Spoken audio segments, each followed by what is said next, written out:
What's up, everybody, and welcome to Shapes of Gaming, the weekly conversational podcast all about video games that's unedited, unfiltered, and unhinged.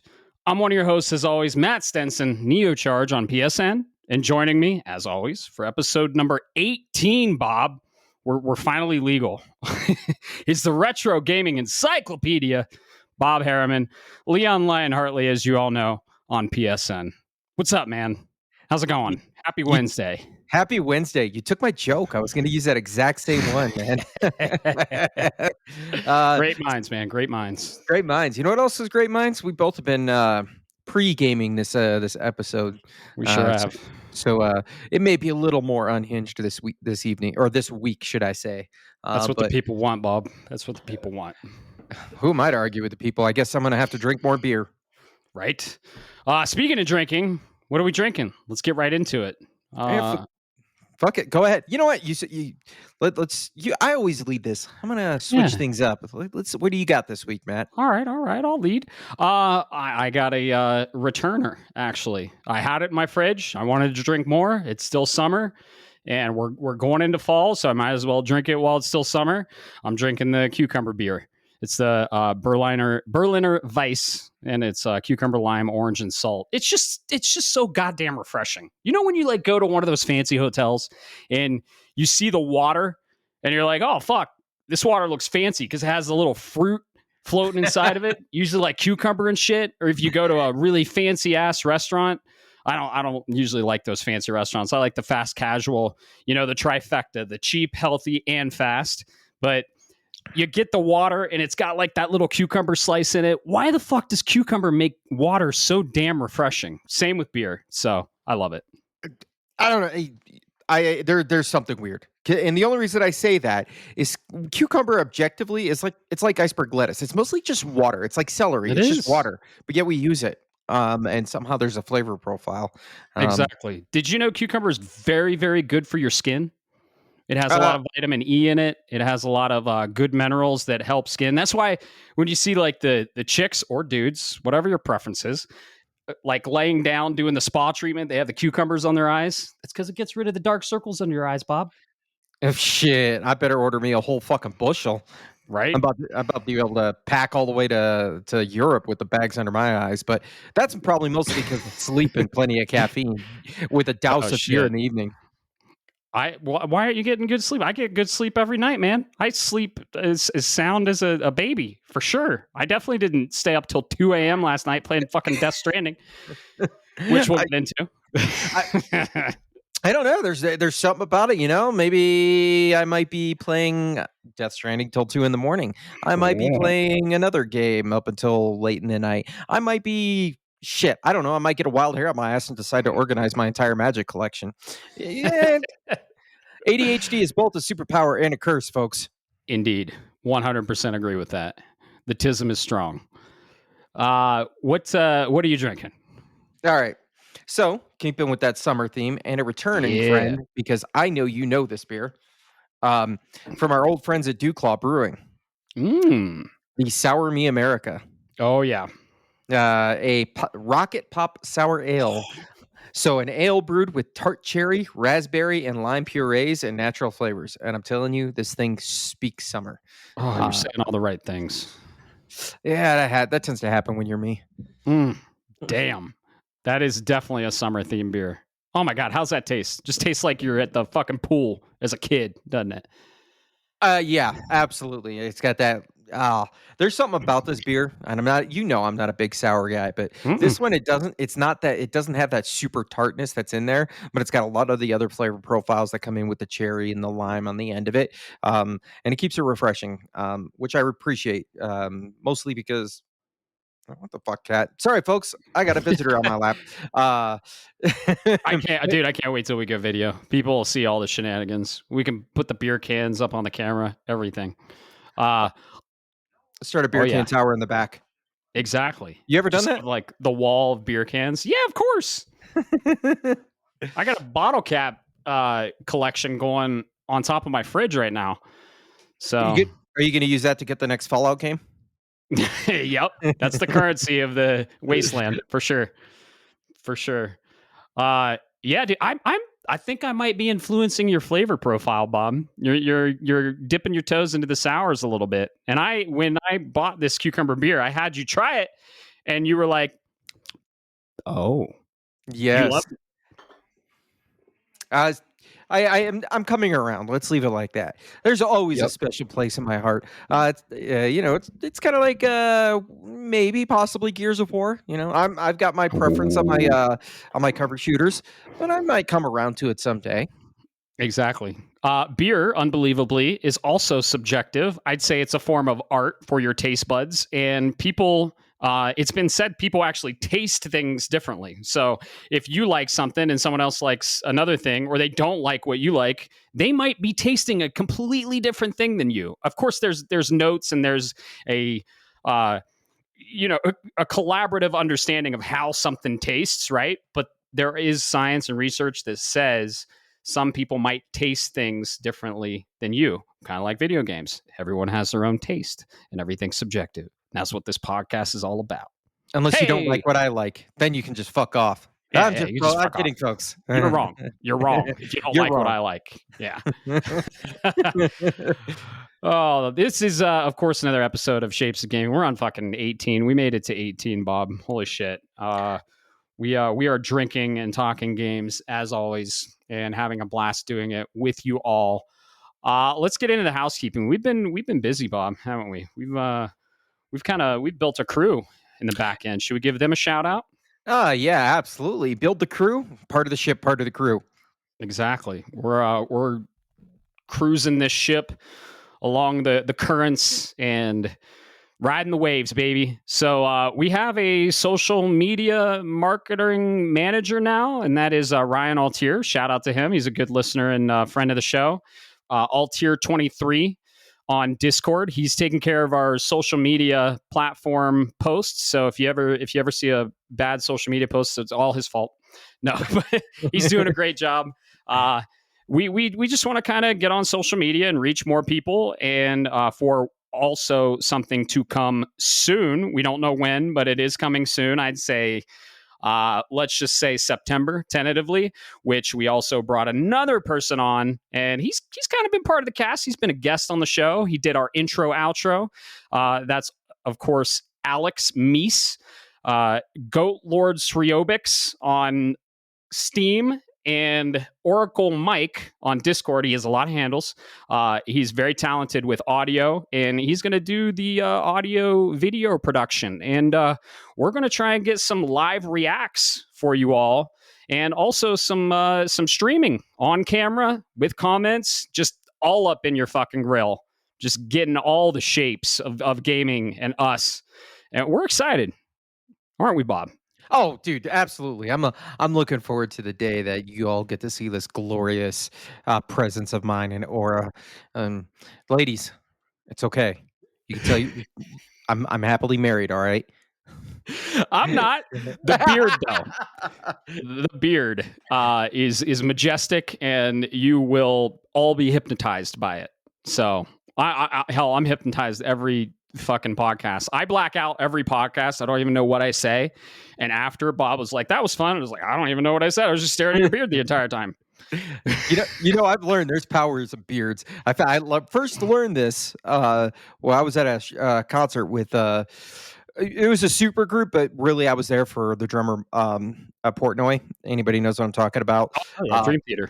Yeah, from Dream Theater. Well, he was with his super group band there, and then they were like, "Hey, we can sing. We love just doing random stuff, so we do covers. Should we do this, or what about this? What do you guys think?" And Portnoy just stands up and points at a dude in the crowd and goes, "You with the pink beard. I fucking love dyed beards. What do you want to hear?" And without missing a beat, he's just like, "Barracuda." So yeah, it's great. I was like, "See, you stand out in a crowd, man." I'm just Dude, telling you.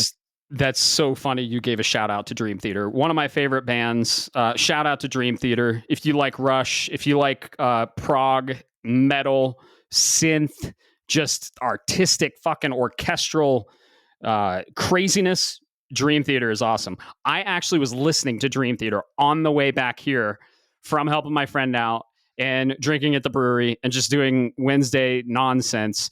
They have a new album out, actually. It's called Parasomnia. And it's funny. because the first track is called "In the Arms of Morpheus." Morpheus being the god of sleep in Greek mythology, I believe, and also one of the supporting characters of one of my favorite movies, The Matrix. And then the next track is Night Terror, and I'm like, oh, huh, this fucking album's speaking to me. Have you ever seen somebody experience those night terrors or ever Oh experienced yeah, it, dude? Oh man.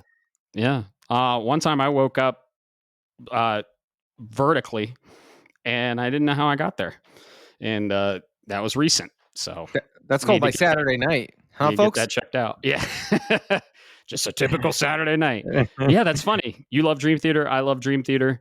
And I was just listening to them. You should check out their new album. It just came out, I think, last February 2025. I'm behind the game, but it's cool nonetheless. I'm getting through it. Dream Theater, man, they're a different band for sure. And they have a lot of. There's one track that's like 10 minutes long. That's just They have one of the best guitarists, John Petrucci, and then one of the best drummers. He's back, Mike Portnoy. Used to be Mike Mangini, and yeah, the keyboardist Jordan Rudess, one of the best keyboardists I've ever heard, and they're just one of my favorite bands. I haven't listened to them in a while, but I'm kind of reverting back to the way things used to be, let's just say, and it was good jamming out to Dream Theater. Um, my my car gets loud, so uh, I was definitely jamming out. No, that's awesome, man. It's your well, the thing I really appreciate about Dream Theater, and most people might not, or you wouldn't realize, so even people who listen to them might don't often know this is if you look at each individual band member, they are like you talk about, let's say, Ozzy. How much schooling do you think Ozzy had? Like, Right? guy was coked up for 40 years. Yeah. But every member of Dream Theater is gone through higher level education, have Mm-hmm. doctorates in musical theory, Yep. and it really shines through in their music. Yep. It's amazing what they can do. I've Um, seen them live 3 times. And then who'd I miss? John Myung, the bassist, and who's the lead singer? I forget the lead singer. um, You'll look it up. yeah, Uh, I will. but yeah, it's definitely different vocals. They have instrumentals. I'm more instrumental, but yeah, James LaBrie, that's it. James Labrie, yeah, Yeah. just oh man, an incredible band. If you're ever curious, look them up. They're incredible. What were we talking? We were talking about our crew we've been building. um, yeah, so we're getting ready for kind of phase 2 of the launch of Shapes of Gaming. We've been shaping it now. We're going to be shaping it through phase 2, and we have a couple people helping us. So we're building a social media presence. Listeners out there, you can help by just, I don't know, liking posts or just checking it out. Do whatever you want, honestly, with your time. It's your time. It's super valuable. You do whatever you want. Like the podcast, subscribe if you want, if you like us. But then, yeah, we're going to bolster the social media presence, and then we're going to do fucking video. And I think we got everything worked out. There's a lot involved going from audio to video. Audio is pretty easy, but video adds a lot more complications, and there's a lot more production technical stuff on the back end. We think we have it all figured out, and we think we know the episode that we're going to go live with. And guess what? We're not telling you. We know it, but you're going to find out the episode we do. And spoiler alert, it's probably going to be soon.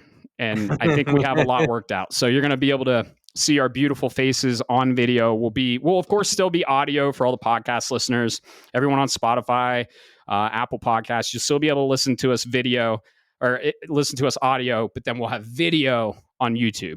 So if you want to see the antics in real time and see our beautiful faces while we grace your ear holes with our video game rants and beer drinking. So we're excited.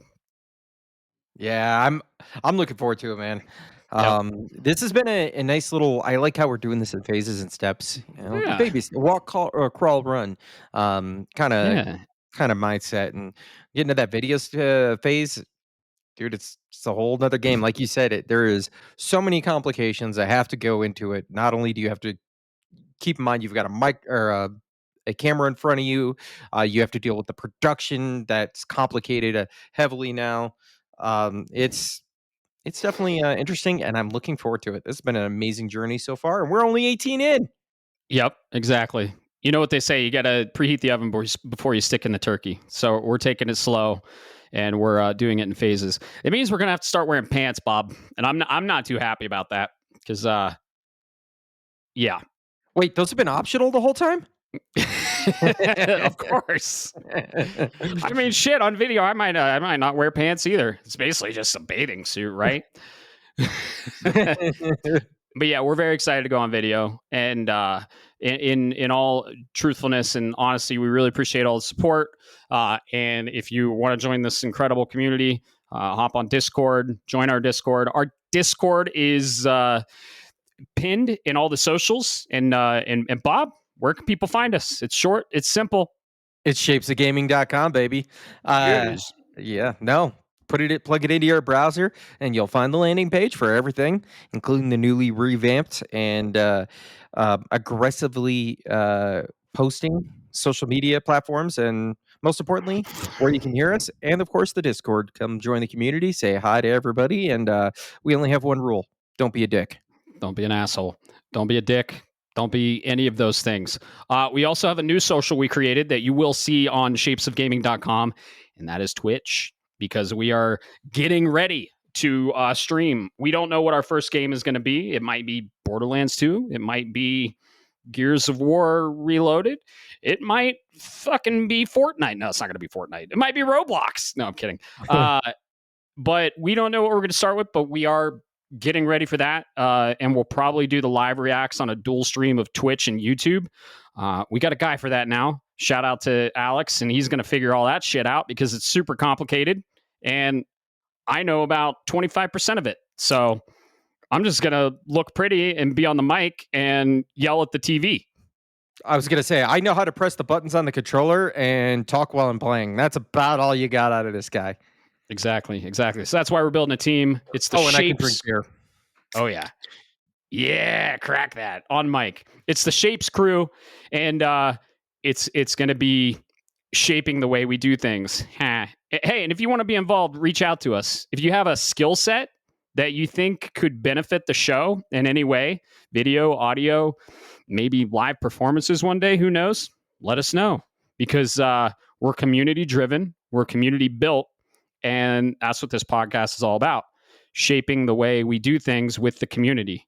So I've said shape way too many times, but I mean, we are Shapes of Gaming, and you can find us at shapesofgaming.com. So shape. How many times did he say it, folks?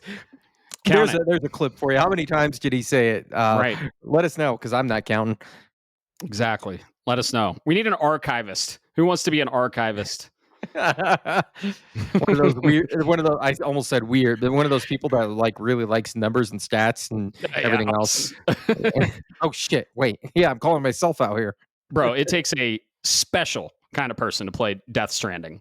Okay, and we both beat it, and we're going to talk a little bit about that today. So, yep. Yeah, that's what's new in the world of the business side. If you're interested in that, just hit us up on Discord. We're on Discord. We're easy to reach. We're there. Just shoot us a message, or in general chat, say, hey, I'm interested. Whatever. I don't care. Hit us up. So other than that, yeah, we're going to do all that soon. And what's been going on in gaming noise? What's been going on in life? We forgot to talk about life stuff. Right before the housekeeping. I mean, it's kind of been my life. We've been really like hammering down on Shapes of Gaming stuff. But how's life, man? How's your week been? Yeah, well, I mean, for both good and bad, I guess. My wallet took a hit. Finally ordered a new dishwasher. Got it installed today. That's so adult. It is. You're right. You know what's the worst thing about this is I did not even adult part of it. I just told the wife, I was like, hey, we need a new dishwasher. I'm not fixing this one, current one. Okay, I'm gonna go to Best Buy and I'll what should I get? I was like, I don't know. Here's the fucking dimensions. Find something you like.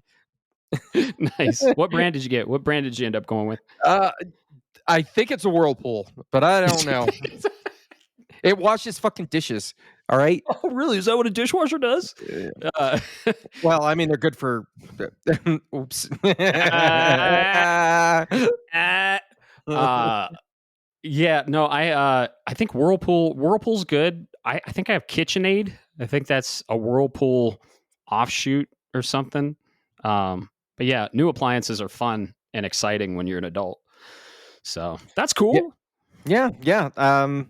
Other than that, just chilling, man. Waiting patiently for my next game to drop this week. And oh, you know what? Did I show? Yeah, I showed you. Never mind. I was going to say a little Yeah, porter you did. dropped a package at my house today, and Share with the audience. Share the um, good news. What'd you receive? oh, I may or may not have my PlayStation 5 copy of Gears of War Reloaded. Yeah, you Um, did. mostly, I mean, I'm going to play it. Yeah, And you are. we'll get there. But I mostly did this because this is the are you serious? This is a PlayStation logo on a gear on an Xbox property that's been gardened and walled off for 20 years now. So it's interesting to see. It's kind of like if we saw Donkey Kong on an Xbox cover. Um, Dude, it's so nuts. It's one of Xbox's premier first party exclusives. I think there were like a core three, right? Like I said, the meat, potatoes, and veggies. Veggies was Forza, potatoes are Gears, and that meat is Halo. And of course, there's also Fable, uh, all kinds of stuff. But yeah, dude, seeing a Gears game with the PS5 logo, I had to like double take because I got a sealed copy too. I got the physical copy, uh, and yeah, dude, we're gonna play it co-op. It's gonna happen as soon as we have a downtime on our games, which will be never, and we'll probably stream it for you all because that co-op is incredible. I know a couple people that are playing it now and they love it. I think they did a pretty good job on the remaster or remake. It's kind of in the vein of a remaster remake, kind of like Prime Remastered is, but more like a remake. And it got I think it's sitting at an 81 right now, which net me 11 more points. Everyone, just saying, I'm inching closer and closer to that fucking gap of first. I'm just saying it right now.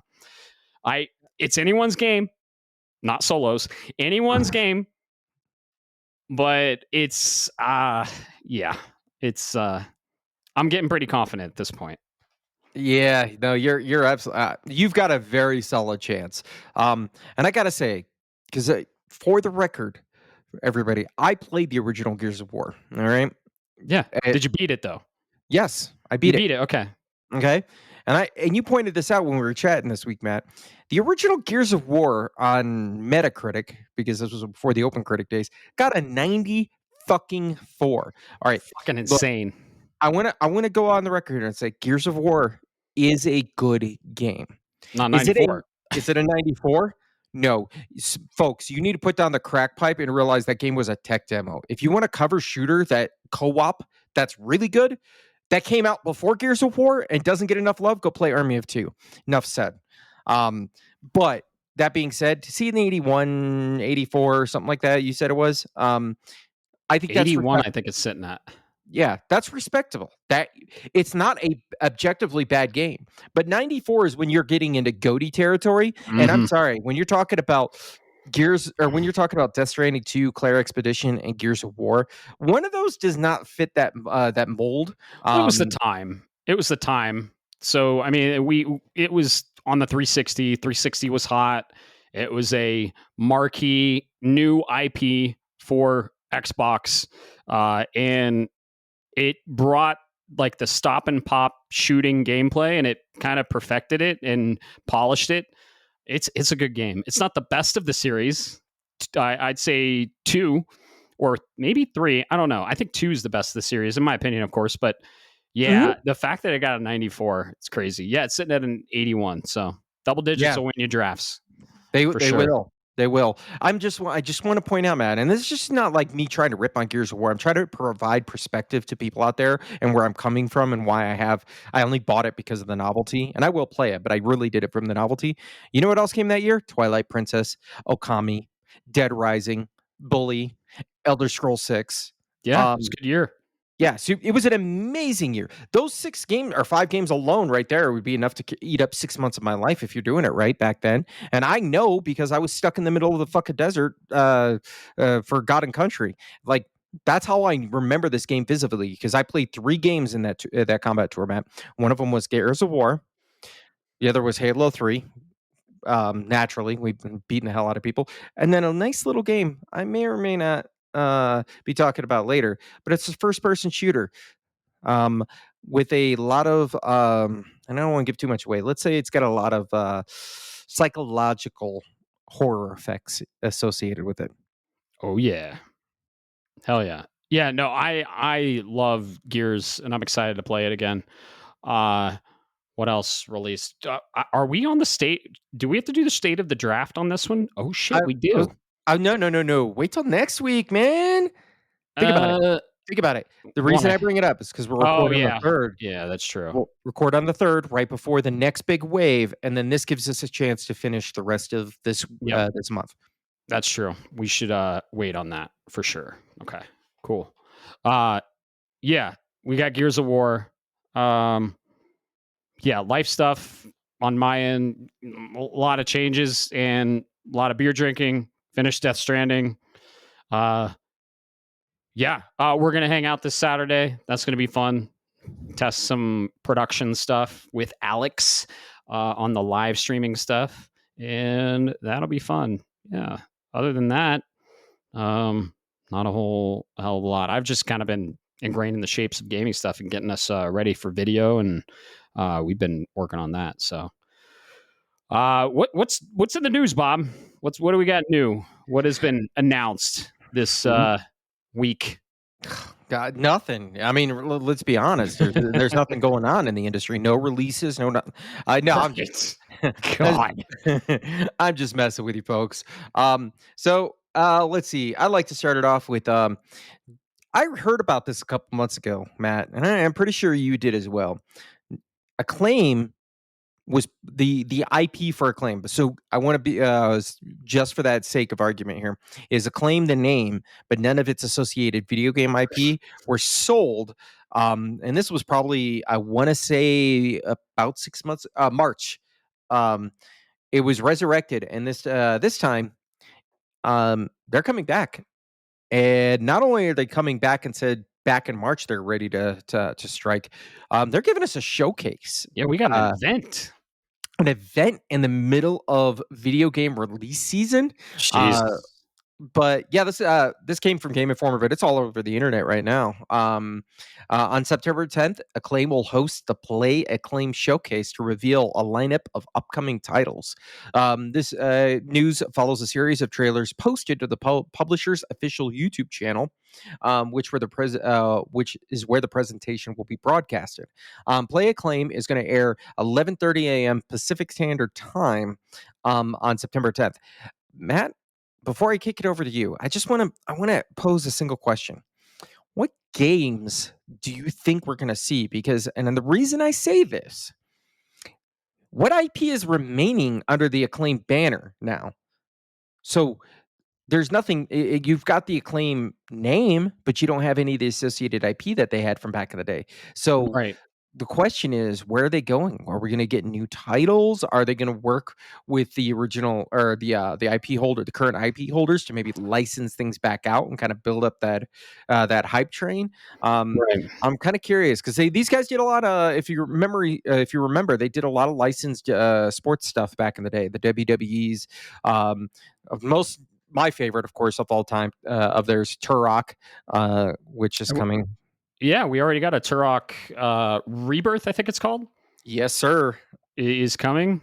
So yeah, to answer your question, well, Crazy Taxi, I think that's been rumored that they partnered with Sega on that on the Dreamcast, and we're getting a either remaster or new title from them. Burnout, the Burnout series, that'd be fucking cool to see make a comeback. I loved Burnout Paradise, and I love the sim racers, and dude, Burnout, you just drive into a wall and it's got this cinematic crash. I love that shit. I'm sorry to interrupt you, but I have to. My ADHD is tweaking hard, man. Yeah. You say burnout in the sim racers. I was on Reddit the other week, and I watched somebody that was complaining about when they were playing the original Death Stranding, and they were in the mountains, and they're in the truck, and all of a sudden they just crashed the entire thing, and they posted to Reddit like, "What the hell's up with this game?"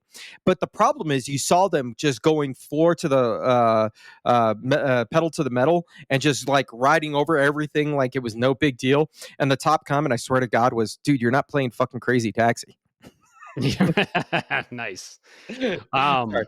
But anyways, back to the show, folks. No, I love it. I love it. We're on the show. It's not back to the show. I love it. We can deviate. People Yeah. love it. I love it. Let's fucking deviate all day. I honestly, they did a lot of licensed games back then, so I could see them picking up modern day licensing and giving us some licensed games. Like I don't know, theatrical licensing, an Oppenheimer game. You just you sit and you wait and then you hit X to blow up the bomb 3 hours later. That's the fucking game. You could do a Spoiler. survival. You could do a survival horror. Call it Rocky Horror Picture Show. The game. Right, right.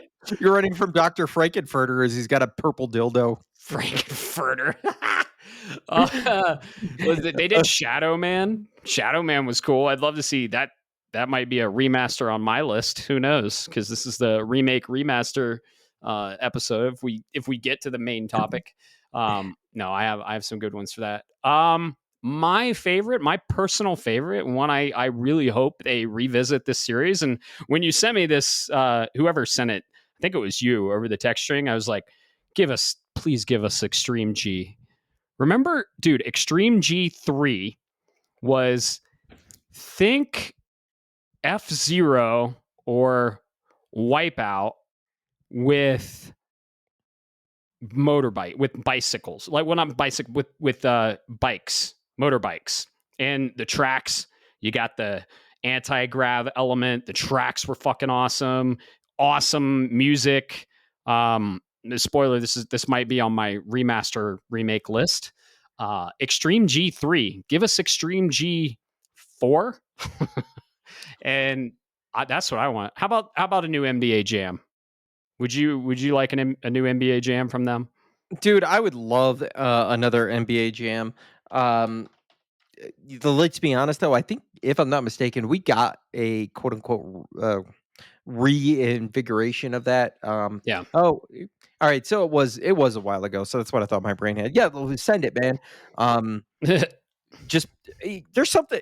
I'm not a basketball player, but there's something about that street style basketball. Mm-hmm. So you'll never catch me playing NBA 2K. But if you bring out the NBA Street, NBA Jam, those very down to earth, rough and tough, almost like making a basketball a contact sport kind of Mm-hmm. game. I'm all for it, and I don't. It just scratches that little bit of part of my brain, Oh and yeah. I appreciate it. Sports games with a twist. Let's bring them back. Mutant League Oh Football, yeah. NFL please. Blitz. NFL Blitz, yes. Give it to me. Yeah. Yeah, I'd say the most notable things returning. I would like a Crazy Taxi was very fun. Turok, Extreme G3, and of course Burnout. So I want to see new IP though. Give us some new IP. Maybe it's licensed. Who knows? They can go into the well of licensed games and go crazy with it. Yeah. What if they created a Fallout game and licensed it from the Fallout TV show, which is licensed from the game? The sub-license of the sub-license. Licenseception. I mean, let's be honest.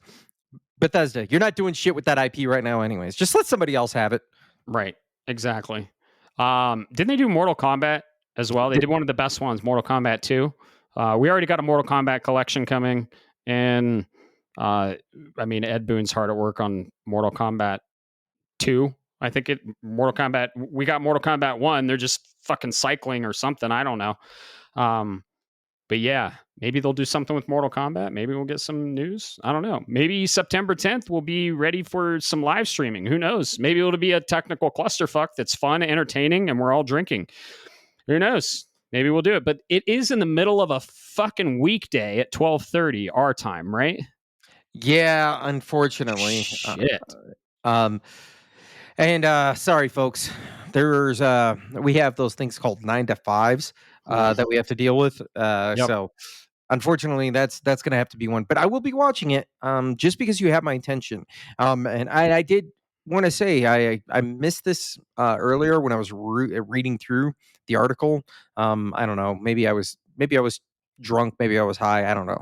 Um, Maybe is both. Maybe. We're not here to chase ghosts, said, this coming from the article, said Alex Joseph, the CEO, the current CEO of Acclaim, in the press release.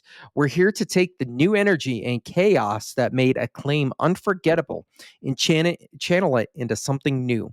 The old screens are crackling, and what's coming through is something exciting and different. And I kind of like that. It says a whole lot. I mean, it's a lot of marketing speak and it really doesn't say anything. But if you know under Acclaim and their history and know that a lot of their IP, like you said, Mortal Kombat's not their IP. NBA Jam's not going to be their Right. They were IP a anymore. publisher. They They were a were a publisher. publisher. Yeah. Um, so I'm curious to see what they're gonna be doing here. You Yeah. have my attention. Just you have as Eminem once said, you have one chance. You get one shot. All right, and you're doing it right after a lot of major game releases. Don't fuck it up. Otherwise, you're gonna just go with the wind, and people are gonna be. You're gonna Right. 6 months down the line, people are gonna be like, "Wait, Acclaim had a showcase. I didn't realize they were publishing this game." So be careful. But I'm cautiously optimistic, as I like to say. Yep. Always cautiously optimistic. It's interesting. They definitely have my attention. I'll tune in. We'll check it out for sure. Uh yeah, that's an interesting piece of news. Let's see. Speak Game Informer, they have a new cover art reveal. We're getting Ninja Gaiden 4. So they're gonna go all into Ninja Gaiden. The new cover looks fucking awesome. Speaking of Game Informer, you got yours, didn't you, Bob? Yes, I did. Have you opened it yet? Yes, I finally opened it. Good. It feels good. It Yes, exactly. feels so 90s. So premium, right? Yes, premium. Thank you. Uh-huh. Sorry, I'm a millennial. As far as I'm concerned, 90s were premium. Uh, Yeah, but same here. but yes, the pages aren't thin. Pardon the expression or pun, but paper thin. They actually have that little bit of whoop, whoop, whoop, whoop, whoop. You know what I'm talking about, folks. Mm-hmm. That Yeah. glossiness to them. The artwork is amazing. It's organized. It's clean. It's crisp. There's No no. ads. Yes, that's what I was gonna say. Unlike the rest of the Crazy. world internet, there's no fucking ads, Right. because you pay for it. And Right. that is funny. And the reason I bring this up, Matt, is you know how like we have New York Times, Wall Street Journal, and you go to some of these sites and it's like you get the pop-up block. Would you like to buy your subscription? You know Uh-huh.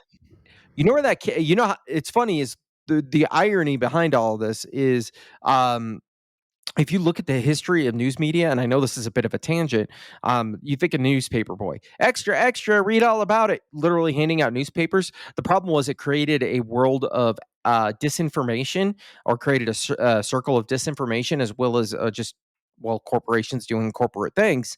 So the counter to that was to pay for newspapers. That's where the Sunday newspaper subscription came from. We did the exact same thing in the fucking internet because everybody was posting their stuff online. About my website so I can get the number of hits. And then when that Mm-hmm. didn't pay off, they sold out to whoever the closest advertiser was. And that advertiser had restrictions in place. You can't talk about XYZ, this political thing. You got to portray this. And now we're back to subscriptions with like Game Informer. And I'm here for it because I would rather pay somebody and say, go get the information. And if I'm paying you, there's a little bit of incentive for you not to skew it. I'm gonna, Exactly. but yeah, sorry. History may not always repeat itself, but it sure as hell rhymes. No, dude, it right. It's super premium. I love that there's very few ads and they got something special going. So the next issue, which will probably be, I don't know, sometime mid next month, coming to your mailboxes if you're subscribed, or digitally. It's there very soon. It's going to be Ninja Gaiden 4. So Look Mhm. forward to that. Didn't we get some Helldivers news? Didn't we get a trailer for the? We're going to the bug planet. We're going home, not home, but we're going to the home world of the bugs. Yes, you're right. I'll let Sorry, no, that you're that good. is I'll let you look that up. So let's go over the games that are being released. I think there's four main ones that we're excited for. Gears of War Reloaded that released. We have physical copies in hand. Remake of the original game in I don't know, it was like 2006 or some shit like that. yes, sir. Um, and or 2009. Sorry, 2009. Marcus Phoenix, Dom, it's co-op, you're on the Earth, I think, or they call it something else, but the Hive are invading, and you're part of the coalition, and you're fighting, and it's got an incredible story. Let's see what else is releasing. We got, oh yeah, of course, Metal Gear Solid Delta Snake Eater. We should be getting that today if you're listening to the podcast on Thursday. We're both physical guys, and we like physical copies, so we wait on our physical copies. Metal Gear Solid Delta Snake Eater is releasing today. If you're listening to this on Thursday, and it's the remake of one of the most incredible games on the PS2, Metal Gear Solid Snake Eater.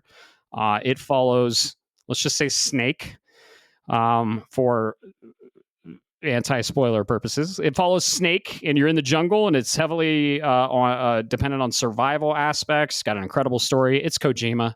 What else? What else can we say about that? It's Kojima. I could tell you, it got me set. It's looking like hasn't hit yet, but it's looking like it's getting me 17 points in the draft. Yep, Currently sitting at an 87 on sure OpenCritic, is. which is amazing. All right, here's my piece of advice to folks out there, and take this with a grain of salt. Play the games as you want to play. I will never argue with people on that. Um, but if you've never played a Metal Gear game, and you and I disagree on this, Matt, but this We is do. just I'm putting it out there. There are two ways you can play Metal Gear. If you've never played a Metal Gear Solid game, you could start with number three, because canonically, it is a prequel to the first two, one and two that came out. The thing is, I don't recommend it to individuals. I recommend, as much as they are not very modern, in regards. The first two are kind of important because you get a lot of backstory, of what's going on. And I looked up a recap of three. I've been looking at videos left and right, Matt. Played all of them, so there's no spoiler for me, right? Uh, Right. but there is a lot going on that will help you. I don't know how they've done Delta in terms of handling some of that, for new gamers. Uh, like I said, with a grain of salt, go play Metal Gear Solid One and number two. They are not that long of games. I could play Metal Gear Solid One and beat it in a Just single day. wait. They're gonna get remade. They're gonna get remastered. I wish, please. They will. What do you think Delta stands for, bro? I know what you're going. Delta is the Greek symbol for the fourth Greek symbol in the alphabet. It symbolizes four. Uh Okay. huh. We're going to get Snake Eater. We're going to get Twin Snakes, Sons of Liberty, Guns of the Patriots. Mm. You keep saying Twin Snakes, but I I We're I going, we're feel going to get Twin Snakes. I fail to understand. That's called a compilation. I'm just fucking busting your balls, man. Of course, I know what you mean, but it is Yeah, yeah, technically yeah. Metal Gear Solid Well, they 2, call it The no. They Sons call of Liberty. yeah no. Twin Snakes is a remake of one, and they call it Twin Snakes because of the story that we shouldn't go into. No, Twin Snakes is the collaboration of the two. That It's the compilation. mm-mm. Yes, No, Twin Snakes is referring to the Solid Snake and the other one. folks. If you don't want to hear spoilers, skip 60 seconds. No, we're not gonna. No, don't spoil it. It's All a right, game coming out. You I know can what? tell you right now. We'll talk off cast. I don't think. What do you mean? Metal Gear Solid 2 isn't on Twin Snakes. Twin Snakes is a double disc of the remake of Metal Gear Solid. Do some research. Yeah, look it up. It's one of my favorite Metal Gear Solids. I mean, Metal Gear Solid, and then Twin Snakes made it even better. It's called Twin Snakes for a reason. If you played Metal Gear Solid, you know what we mean. If you haven't, All right, don't look it Matt. up and go play it. I'm gonna send you this image in Discord. All right. I want you Okay. to look. I want you to look at this and tell me this is the cover art for Metal Gear Solid 1. And if you think that, I want you to put down the crack pipe for a moment. Okay. All right. I'm waiting on it. But as we wait on it, what other games are releasing? Lost Soul aside, this looks really cool. It looks like a Devil May Cry game. Did you send it direct? Yeah, yeah. Okay. It looks like a Devil May Cry game. The environments are very versatile and looks really cool. I'm excited for it. Let's see. And the last one, yeah, exactly. Who are those? That other guy isn't from 2. That other guy is in Solid, and it's maybe we'll talk off cast about this so I can get into it. But yeah, the Twin Snakes is referring to them. Okay. Yes. All So right. So, you know what? We'll get back to it later. yeah, for sure. It's one of my favorite GameCube games of all time, and I would love to see them tap that for the remaster that we're inevitably getting after Snake Eater. And then lastly, Shinobi Art of Vengeance. I played the demo on this. It's incredible. It's getting awesome reviews, I think. Is it on the draft yet? Has Oh it yeah, it been? is. Yeah. Well, yeah, oh yeah, it has absolutely gotten a Yep. score in the draft. Uh-huh. This has hit another just like 80. Ooh. 87, just like 88. It's sitting at 88. maybe it hasn't updated, but let's be Yeah. honest, it's in the high 80s. Great pickup. Mm-hmm. That it's got my attention. Suddenly, it went to the top of the list of games that if I Oh, yeah. find time for, this is on there. That art style looks so sick, dude. It reminds me of Ninja Gaiden mixed with Prince of Persia: The Lost Crown, with the art style of maybe shit. I don't know. Rayman. It's like a cartoon art style. It's really cool. Really, really cool. Or Guacamelee. Art style of Guacamelee. And it kind of plays like Guacamelee too. Yeah, So I could see that. That's a good assessment, man. I'll give you that one. yeah. So those are the games releasing that we're excited about. If you're excited about other games, let us know on Discord. And let's see. Hell is Us is going to be releasing when we release the next podcast. And Hollow Knight Silk Song. Look at that. And then Chronos the New Dawn right after that. Yep. And then fucking 7 days later, Borderlands 4. But no, I think Bob and I are the next game we're playing, because I have beat Death Stranding, you beat Death Stranding, and we are going to sync up on Metal Gear Solid Delta Snake Eater. We are both huge Metal Gear Solid fans. I would argue that Bob is one of the biggest Metal Gear Solid fans I know, or Metal Gear fans I know. Bigger than me, definitely. And we man, I'm super psyched for that. I was kind of like, should I go from a Kojima game to another Kojima game? But then after I experience Death Stranding 2, We'll get to it. woo! I think I'm still like, parts of me are in the couch from what I experienced. I think I need to like pick my fucking jaw up off the floor. I think it's still over there. But yeah, news wise, light news. What's our Helldivers news? Let's get into that, and then we'll get into what we're playing. Yeah, we got a couple other things to look at, including the Helldivers news, man. Yes. Helldivers 2 is got a new update coming around.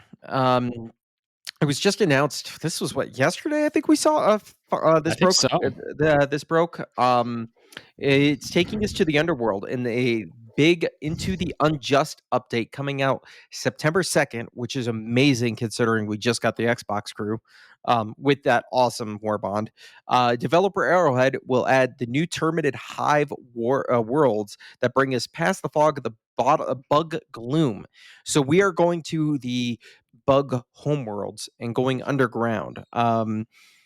If for anybody that doesn't understand, there are, or may not know, should I say, I apologize. There are 3 major factions within Helldivers, because you are a group of humans defending Super Earth from the invasion of 3 different the invasion of the let's see, robots, Terminates. Terminids, and then the aliens. Mhm. These are the Terminates. These are the bugs. They are what inspired when people talk about Helldivers 2, kind of looking like that. The what's that movie? You know S- which Uh, movie I'm doing. yeah, no, Starship Troopers. That's it. Thank you. My brain is fucking fried, folks. This is the Starship Troopers inspired. We're going into. I'm Yep. curious to see what they did because they did this in the first Helldivers where you could go to the bug home world. So I'm kind of curious because in the first Helldivers, when you destroyed the bugs in the bug home world, they were no longer invading your territory. The catch with that is the map dynamically reset. So after a certain amount of time, you would cycle through and then it would reset. So I'm curious to see because there would be a hey, we're going to take out the bugs and do the bug home world, and then it would be the robots, the automatons, and then you would do the I don't remember the illuminated, and then after that the map would reset unless the Helldivers didn't come to the defense of Super Earth, and then the aliens won, and then the map would reset. So I'm curious to see where this goes. Yeah, the living game aspect of what Arrowhead is doing is incredible. I really want to jump into this and go on the Terminated Homeworld. We both put multiple hours into it. I put 100 hours into it. We both platinumed it. We love Helldivers, and I kind of want to jump back in there. I also want to jump back into Monster Hunter, and I also want to play Metal Gear Solid Delta. And it's just so when right. But I do want to jump back in and play a little bit of Helldivers. Helldivers is just kind of like a mindless, super fun, some of the best co-op you'll ever play. And if we're ever looking for a third or fourth, we got a big crew, but if we're ever looking for a third or fourth, if you're interested in Helldivers, let us know. We'll go spread some democracy with you. So yeah, I'm so excited they're continuing to support this game. And man, last time we jumped in, we had a hell of a time. There was vehicles now, and we just like jumped in and we're just laughing our asses off. And I was just like, what the fuck are these new enemies? I was screaming. We were having a grand old time. So shout out to Yep. Helldivers too. Just what an incredible game. And man, if only PlayStation would have saw the potential of that and not put all their fucking eggs in the Concord basket. Dude, I that's a conversation for another time because that could be a I just how is it that you purchased all of this talent and then flubbed it and then you had somebody right there? I Arrowhead Studios is exactly what you did back in the 90s, Yep. in the early aughts. You found a second party, they developed an amazing game. You looked at not only in this case, 2 of them because Helldivers 1 is fucking awesome. Yep. They developed them and you say, "Oh, you know what? Would you like to be part of the PlayStation family?" And then they produce PlayStation stuff for you all day long. Theirs is a live service right here, right out the gate. I still can't believe, but you know what? It's okay. Let's pay, $100 billion for Bungie, the name. Yeah. Like, dude, they're teaching Bungie lessons now, and Marathon might be DOA, man. Marathon's in rough shape. Uh, and they just need to go back to the drawing board. Give us Destiny 3 and give us a single player focused or even co-op story focused not living game. Let's see that, or maybe create a new IP. No more of this uh games as a service bullshit. But yeah, really cool Helldivers news. What other news we got? Well, let's see. We're going to talk about since we're talking about hey, video games. We're talking about PlayStation, folks. And you and I are kind of biased. PlayStation Plus, I got to report this cuz I love it. The September games have been revealed. So when you're hearing this, you only have a couple of days left to collect August's wow, that was hard. That was a strange word. Free What? games August August. August. Yeah, the Augusts. Oh yeah, Augusts. the possession of August, Uh-huh. It's like um, the T followed. It's the S followed after the T. Augusts. And yeah, and there's yeah, a S before the T. So Augusts. I see what you mean. Yep. yeah. But you only have a couple of days to get those, which was Liza P, Day Zero, My Hero, Oh One's God. Justice 2. Go Um, download Liza P. Dude, all you yes. have to do, so you don't have to download these games, right? You go on the PlayStation Plus splash page or whatever. Just add to library. That links that license with your subscription. As long as you're subscribed, it's always available for you to download at any time. So it doesn't hurt anything at all if you're somewhat even interested in the game. If you think you might be interested in the future, just at least add to library. You don't have to download it. You don't have to take any storage space. Add to library. That basically links the license. It doesn't purchase the license. Let's be clear. It links the license with your subscription.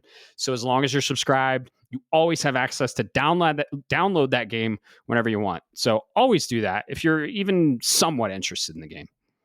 Yeah, absolutely. Thank you. Little PSA. All right. So, let's see. The 3 games coming out this month. Let's start with the lower. Oh, I don't want to say lower end, but we'll start the soft pitch. From Sad Owl Studios and Thunderful Publishing is the puzzle game Viewfinder. Have you played this, Matt? No, I don't know what it is. It's probably great. I love it. That sounded so condescending. No. It is probably great. Thunderful rings a bell. I think they made another game that I was somewhat interested in. Are you gonna look it up? I was gonna look it up. I'm willing to bet. I bet you I know what game it is, but I want to confirm. Yeah, Thunderful. So they're the ones with the upcoming Replaced game, which, by the way, got some news, but nothing. It's Replaced. Yeah. Okay. I'm very excited for Replaced, and we didn't get a release date, but we got some more fucking news, and it's been silent forever.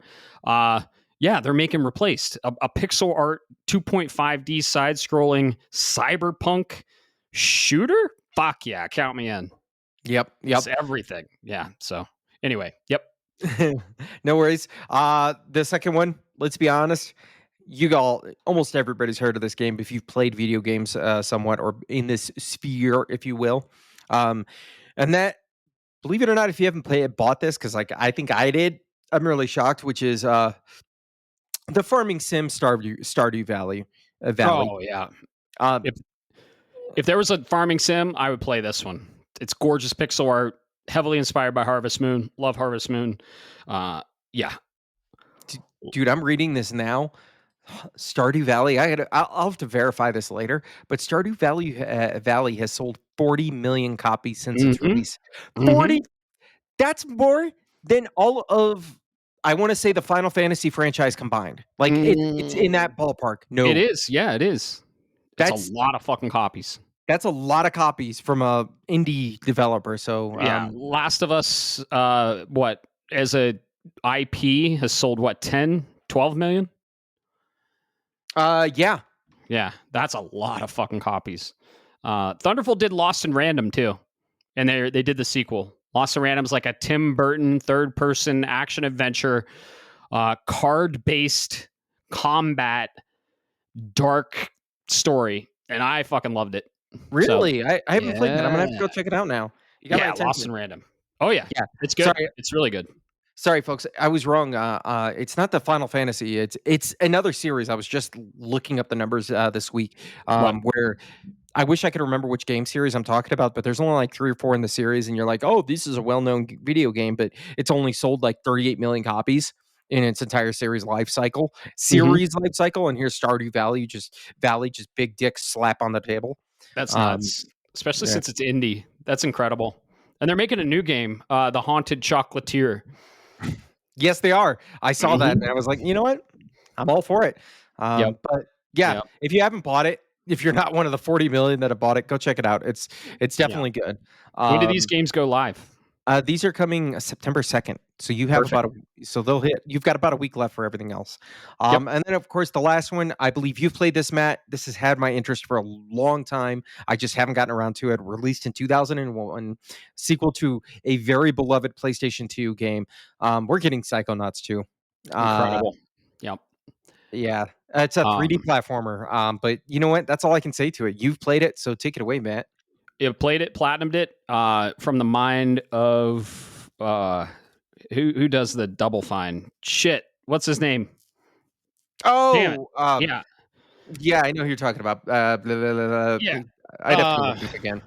Yeah, look that up. It's really fun. You are you're a psychonaut, and you dive into the Tim brain of Schafer. people. Tim Schafer. I Thank you. met him. I fucking met him at the Game Awards after party in 2015. Shook his hand. Uh, and you are a kid, and you are in the psychonauts, and they dive into people's brains and fix their mental illnesses. And it dives into some really, really dark material. So the second one has a really cool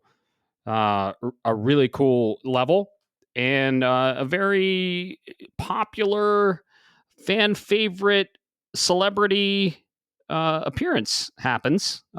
Voice, of course. I don't want to spoil it because I was like, oh my God. I was like the Leo. I was like, oh. But dude, this is so cool. It's level based, third person action adventure, platformer, some combat. You have psychic powers. Very fun. The first one was originally on the PS2, hasn't aged well. And it really hasn't aged well at all. I went back and played it, but it definitely hasn't aged well. The second one though, really awesome. Multi-platform, you can play it on PS5. I think it released for PS4 and Xbox One. But yeah, dude, super fun games. I platinumed the second one, and yeah, I couldn't recommend it more. So there's one level. It's basically an acid trip, and it's fucking awesome. And yeah, maybe I'll tell you off the cast the celebrity voice that is in it. So very I very I have famous some voice text. integrated into the music scene. Let's just say that. Okay. Awesome music, and couldn't recommend it anymore. Go add it to your library regardless, and you know, get drunk, get high, play it. It's fun. It's fun. So Dude, it's got my attention. I'm reading the wiki right now because I know about the game, and I know it's got a great cult following. Um, yep. I didn't realize, and this is the where my brain goes. The main character, Raz, but they Raz. Yep. short, which is short for Rasputin, Rasputin. Yep. which is amazing because the actual Rasputin with this S was known to be a soothsayer or psychic Mm-hmm. back in the day. So that it is so on the news. This is my kind of fucking game, and I can't believe I missed. Oh, dude. I need to go grab a big fat ass edible and sit down and play this game. So Oh we'll my god. brother. Yep. Yep. Just jump into two. Two is the quality of life stuff improved over one is just worlds better. So just jump into two. If you can take some retro jank, I know you can. Fire up one, get that story under your belt, and then go to two. But I highly I mean, it hasn't aged well. I'm just telling you right now. The camera, it's it's hard to digest, but was ahead of its time for sure. So really, Okay. really good game, really good series. So yeah, Awesome. Well, yeah. I got one last thing for you, man. Or All for the right, audience, should I say? And put this it is in their ears. yeah, let's put it in your ears. This is important because we've got some game shifting. As we discussed last week, Silk Song, Hollow Knight 2, is due to release probably. I think that's actually the same time you hear next week's episode. Yeah, the 4th next week. Holy shit! Yeah, because they gave us a short ramp, or they gave a short notice. A lot of indie games have decided to shift their release window. Yep. So I just wanted to cover that.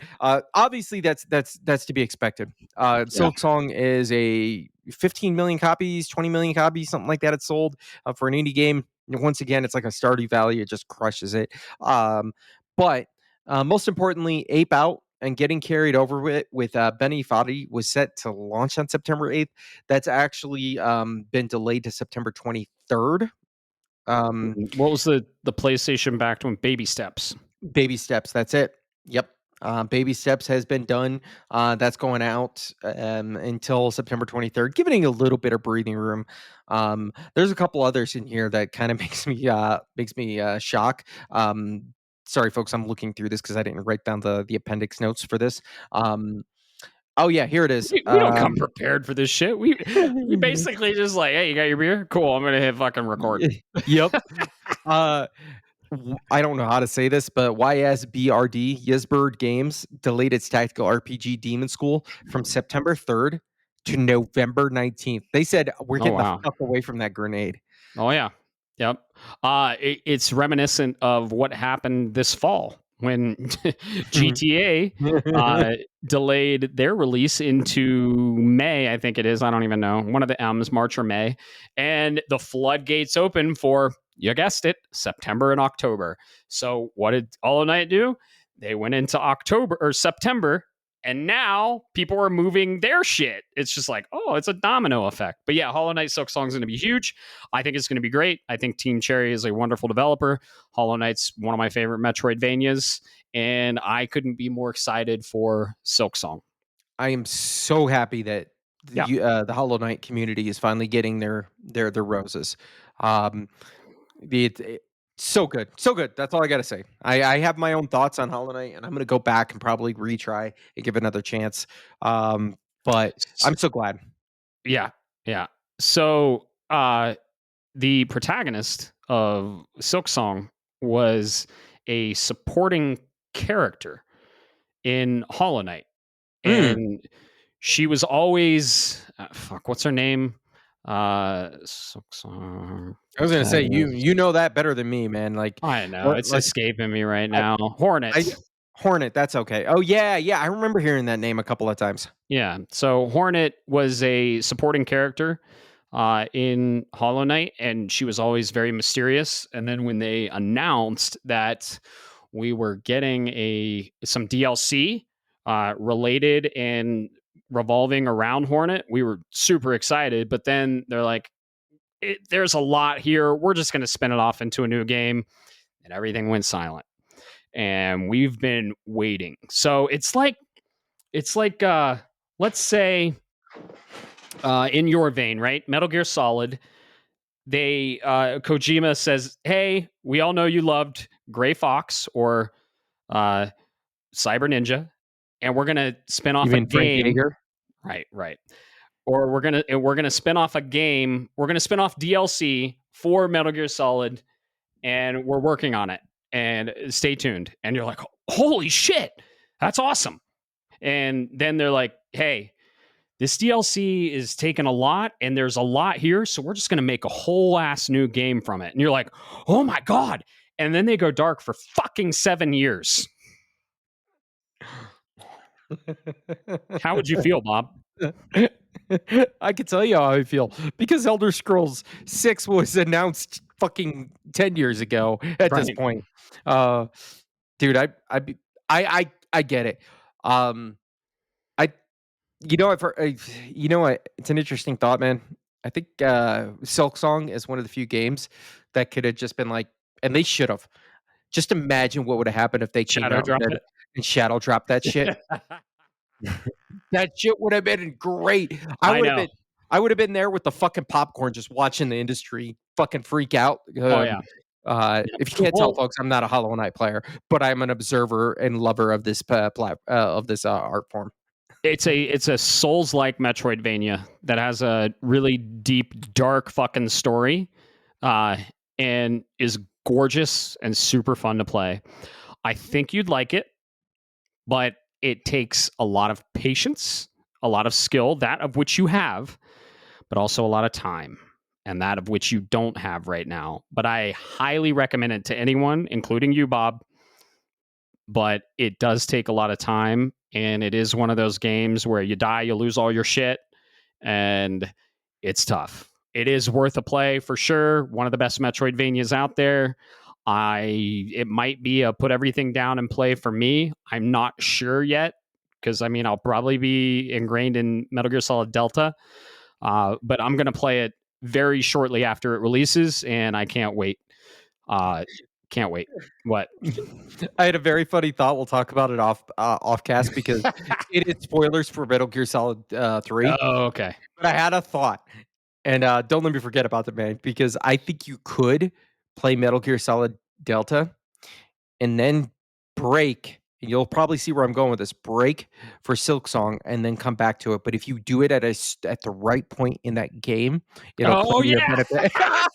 I know what you're talking about. The audience doesn't. They're so fucking lost right now, but we're not going to spoil an incredible Easter egg that Kojima put in his game for a fucking boss fight. We're not going Dude, to do that. can you imagine that? Like, you just come back and it's like, "Oh, well, yeah, hey, Oh, that I'm worked totally out going to for do me." that. I'm totally going to do that. Maybe we'll have a MGS Snake Eater spoiler cast. We're working on and mulling over a Death Stranding 2-part spoiler cast. That's probably going to happen because we need it. We need to talk about this shit. I think that's a good segue. Let's talk about what we're playing. Yeah, go ahead. All right. I guess I could start because you're. I know you got flowers to throw out there, man. Oh And God. I'm gonna let you just deal with it. So most importantly, I got the platinum number 48 finally for Death Stranding 2. I say finally mostly because I, quite frankly, and I know you probably might be feeling this way, didn't wanna stop. Even after I got the platinum, I was like, "Oh, I can upgrade the roads to level 2. I could go finish building out the railroads, or monorails. I could go do this, I could do that." But there's literally no reward for it because I don't get any trophy pops, right? And everything else. Um, I am going to the short answer, I'll save more of my thoughts for a spoiler cast, but the short answer is, folks, this game is so fucking good. It made me jump from Clair Obscure on Game of the Year. Um, Mm. uh, it was 120 hours, and I still wanted to keep playing. There are very few games that'll do that to you. Um, so maybe I'll go back and do Death Stranding one's platinum. I don't know. It's a little bit rougher around the edges, but who knows on that regard. I'll let you talk about that. Let's see what else do I got going on here. I'm You were looking. you were playing What? director's cut, right? Yes, I was. Okay, that makes it a little better. You should 100% go back and platinum Death Stranding 1. Yeah, I'm kind of debating it now. Now that I've done the second one as well and gone through the platinum process, like I kind of had this whole thing in my head. Death Stranding is one of those weird games where you kind of get, if you have a little bit of that tism where you have to hit check marks and you have to do things in a certain Mhm. order and you have to keep a certain schedule. It does it for you. It scratches that part of my brain, and then of course it's classic Kojima, and Kojima could be like, "Hey, I nailed a banana to the wall. Here's an art. It's a piece of art." I'd be like, "Yeah, it is." Uh-huh. Yes, Mr. Kojima. uh, let's see what else. Oh yeah, and then I went ahead and after I finished platinumed Death Stranding, I was like, you know what? I need something as a palate cleanser because I don't want to get anything too heavy with Metal Gear Solid coming up. I went ahead and purchased Ninja Gaiden Ragebound.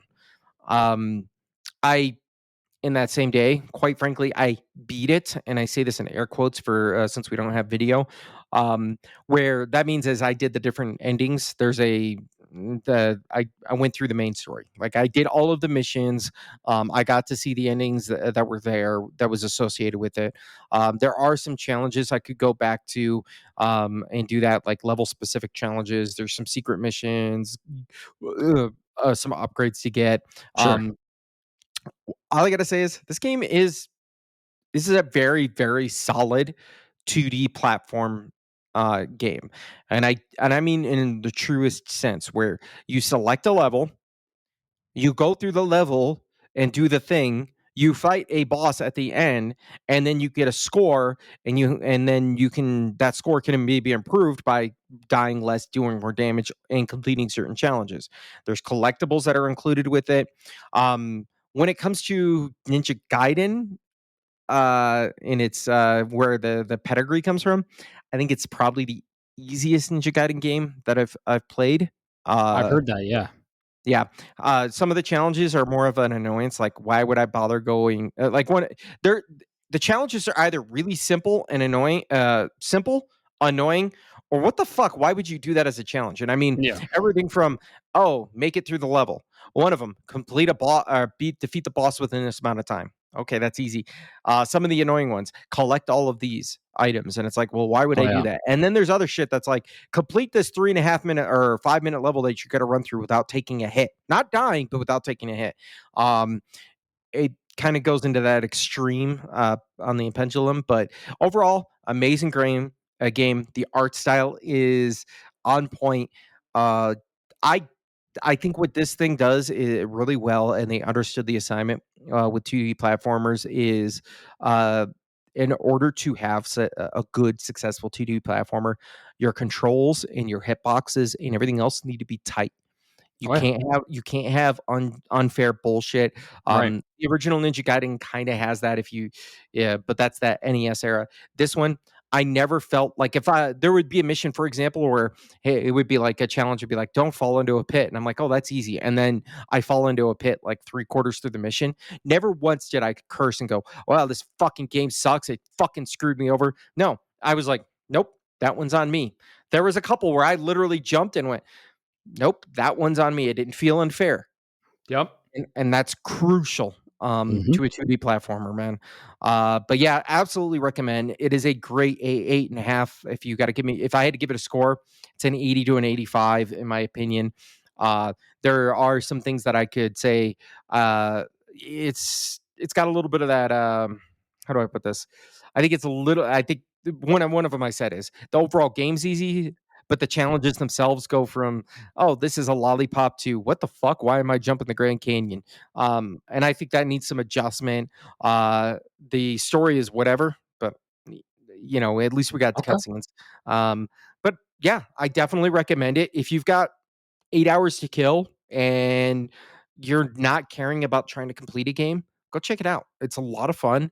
There's some really cool gotcha mechanics, or not gotcha, but new mechanics to introduce.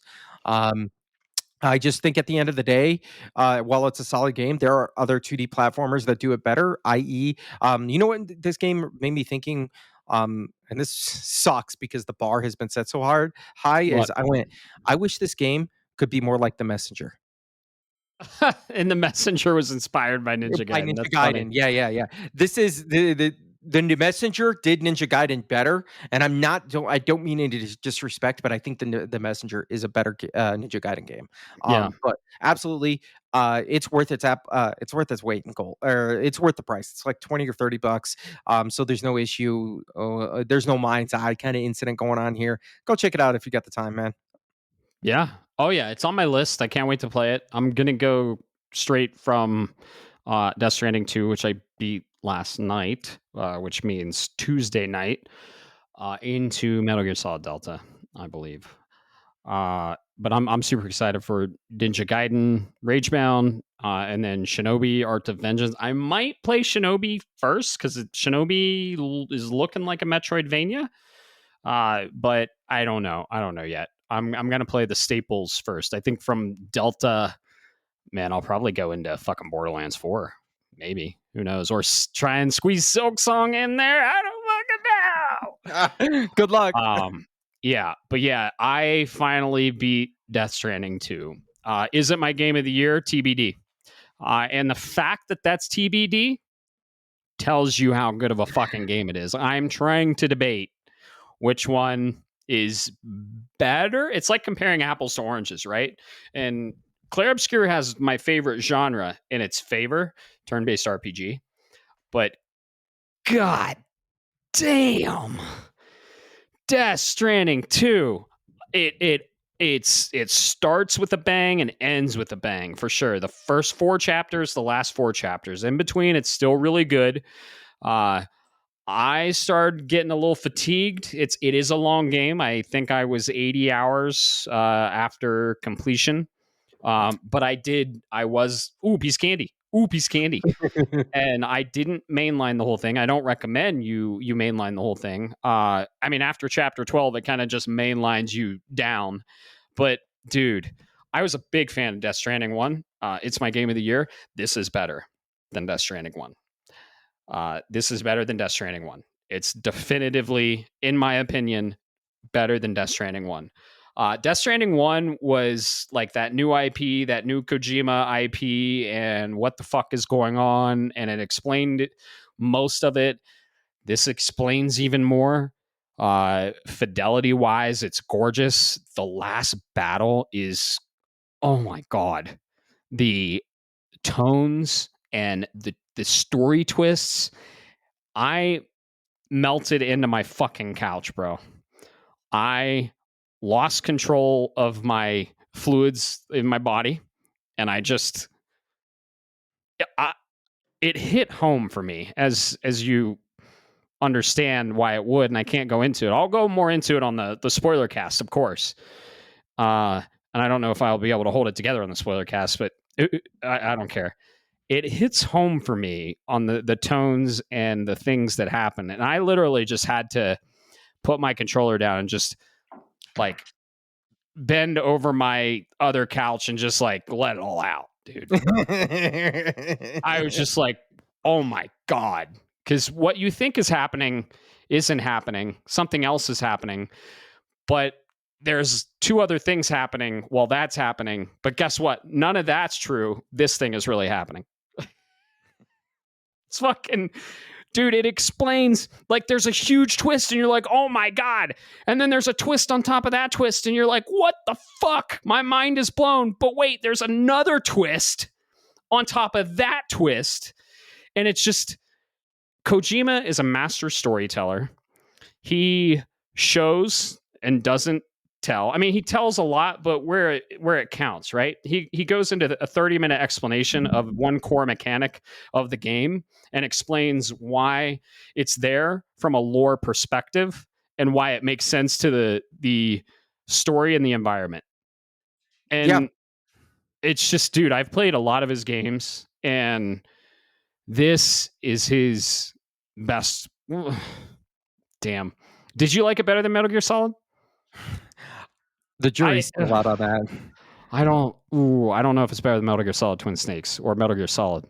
I don't know if it's better than Metal Gear Solid. I really, even though we have a lot of podcasts with favorites, including this one, I hate choosing favorites because each one offers something super unique. And sometimes it's like comparing apples to oranges. This game is a mastercraft of storytelling. The gameplay is tight, it's engaging, it's fun, it's precise, it's calculating, it's just everything. And then when you get, like, Kojima rewards you for going through a lot of the logistical, I wouldn't say monotonous, but very calculated patience. Like, it's ultimately it's a walking sim. It's a FedEx delivery sim. You deliver packages. But then Kojima is like, okay, you did all that. You got through it. Here's your reward. And the reward is the whole time you spent with the game, the 70 to 80 hours you spent with the game, just getting close to these characters, understanding who they are. He explains everything, and he wraps it all in a nice little bow, and he makes you feel things you didn't even know you could feel. And it's just, God damn, man. I seriously melted into my couch. I did. My jaw was on the floor the entire time. The lighting, the fidelity, everything, the battle at the end. I don't want to spoil anything, but my God, he did reuse the formula he used in a lot of his games, but that's kind of where the nostalgia comes in. And you're like, this fucking Kojima. This is Kojima right here. And he knows who he is, and we know who he is, and he embraces who he is. And all of his games has his DNA. And my fucking God, man, what a game. What a fucking game. It was incredible, dude. Incredible. Yeah. Now, fuck. You know, I 100% agree, man. I love it. I love to hear. And I totally understand why somebody might be on the fence. If you played like Claire, Death Stranding, Doom, a few other games this year, I could see why you would be on the fence. We did a 4.5 hour, almost 5 hour actually, spoiler cast for Claire Obscure. And that was my game of the decade. And then I didn't think Death Stranding 2 was going to come. I knew it was going to be good, but I didn't think it was going to all of a sudden just like beat Claire down with a baseball bat and say, you need to respect the GOAT. Because that's kind of what happened here. I'm not there yet. Yeah, it took a while. I will. How do I justify this? This is the way I justify it, folks. You're right, Matt. Claire Obscure is my favorite genre. You give me a turn-based RPG, I'm a fucking horror for it. I'm here for it, all day long, right? But on an objective mark, Death Stranding 2 absolutely blows Claire Obscure out of the water. I Its I story is great. I Its do agree music, with that on a technical level. the story, the music, the fidelity, the gameplay loop, the post game content is where it really sold me hardcore. Um, on the post game content, like I still want to go I play can't Death wait. Stranding 2. I don't want to play Claire Obscure. I want to go play Death Stranding 2. Mm, So all of that on an objective mark is it's not a disrespect to Claire and Sandfall. They made an amazing right. game. But at the end of the day, if you're gonna lose, or if you're gonna go and make the game of the year contender in the same year that the GOAT releases one, you better fucking shoot for this. You better not miss your shot. And I'm not saying they missed it, but what I am saying is it's kind of like, all right, it as a green for those who might be sports fans. All right, out there, if there's any sports fans, I'm a Green Bay Packers fan for my entire life. That's like saying, hey, I really like Aaron Rodgers, but if he goes up against Tom Brady in the Super Bowl, I got to respect the fact Tom Brady's going to slap his dick around. Okay, Mhm. it's just the way it is. But at the end of the day, where was I going? Oh, I know what I wanted to say with this. Um, Everything you experienced, you appreciated the gameplay loop, right? Like Oh the yeah, hey, go do this, go do that. Here's yeah. this. You get graded on this.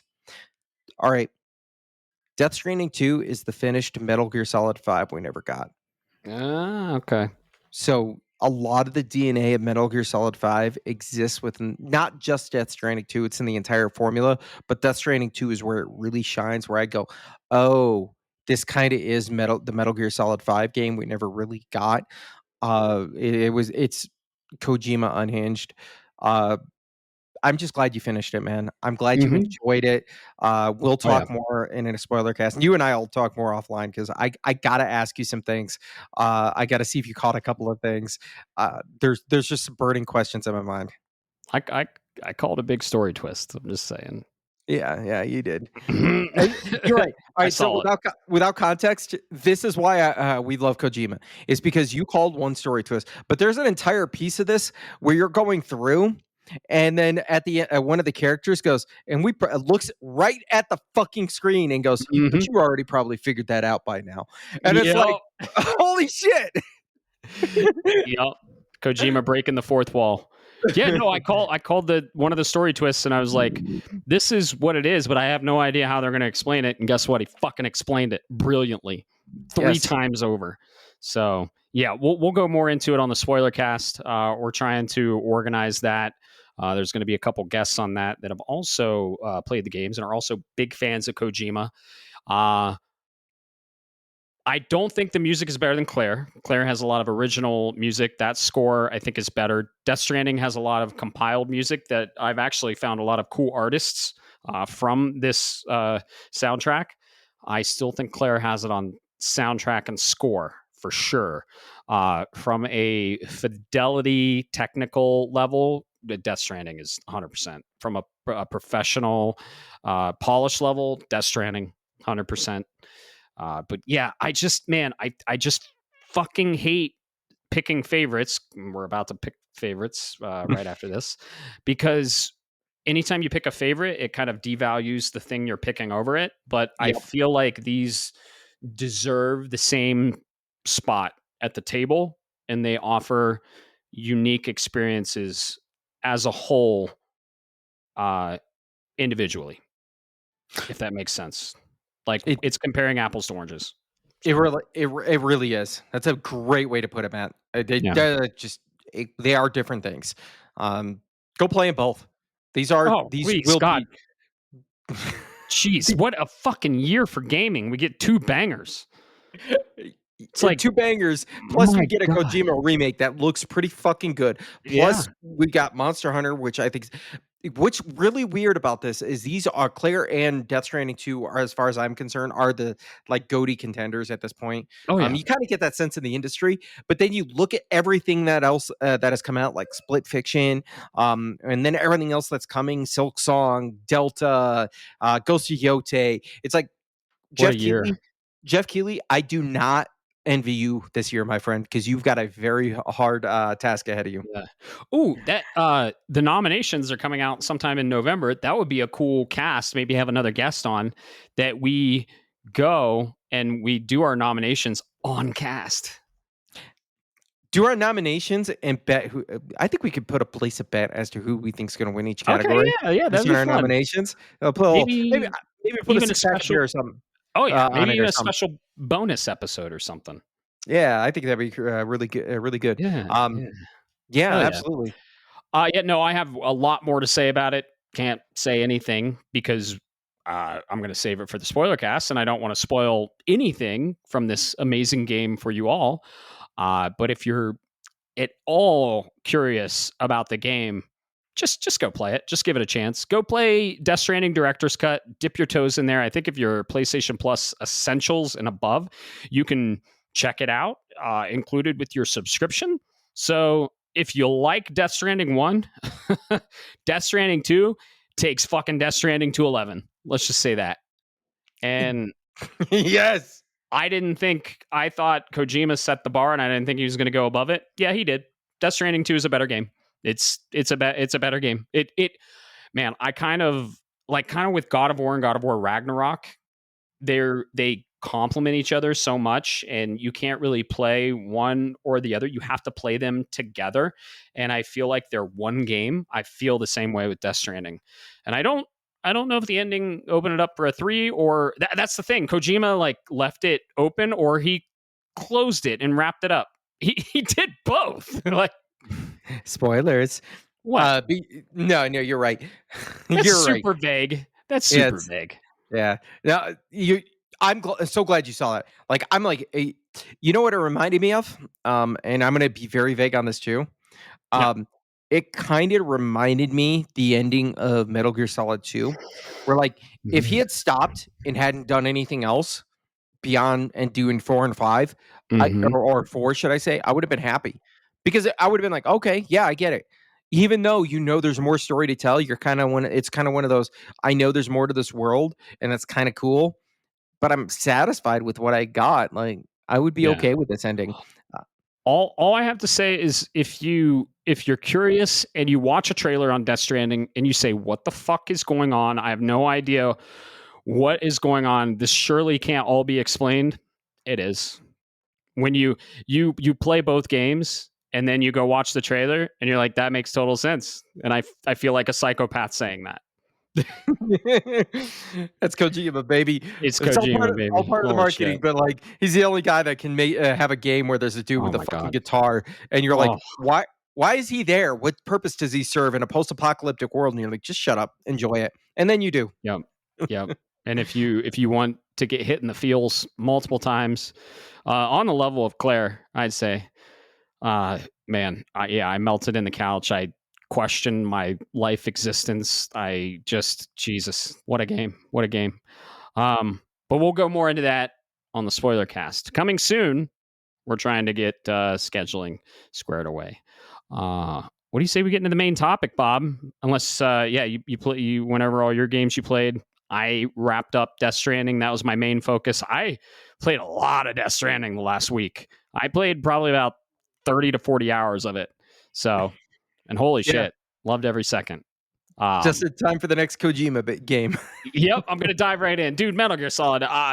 When it comes to IPs, I think Metal Gear Solid tops it for me. It's just man. Again, they offer two very different things, right? So, yeah, let's get into it.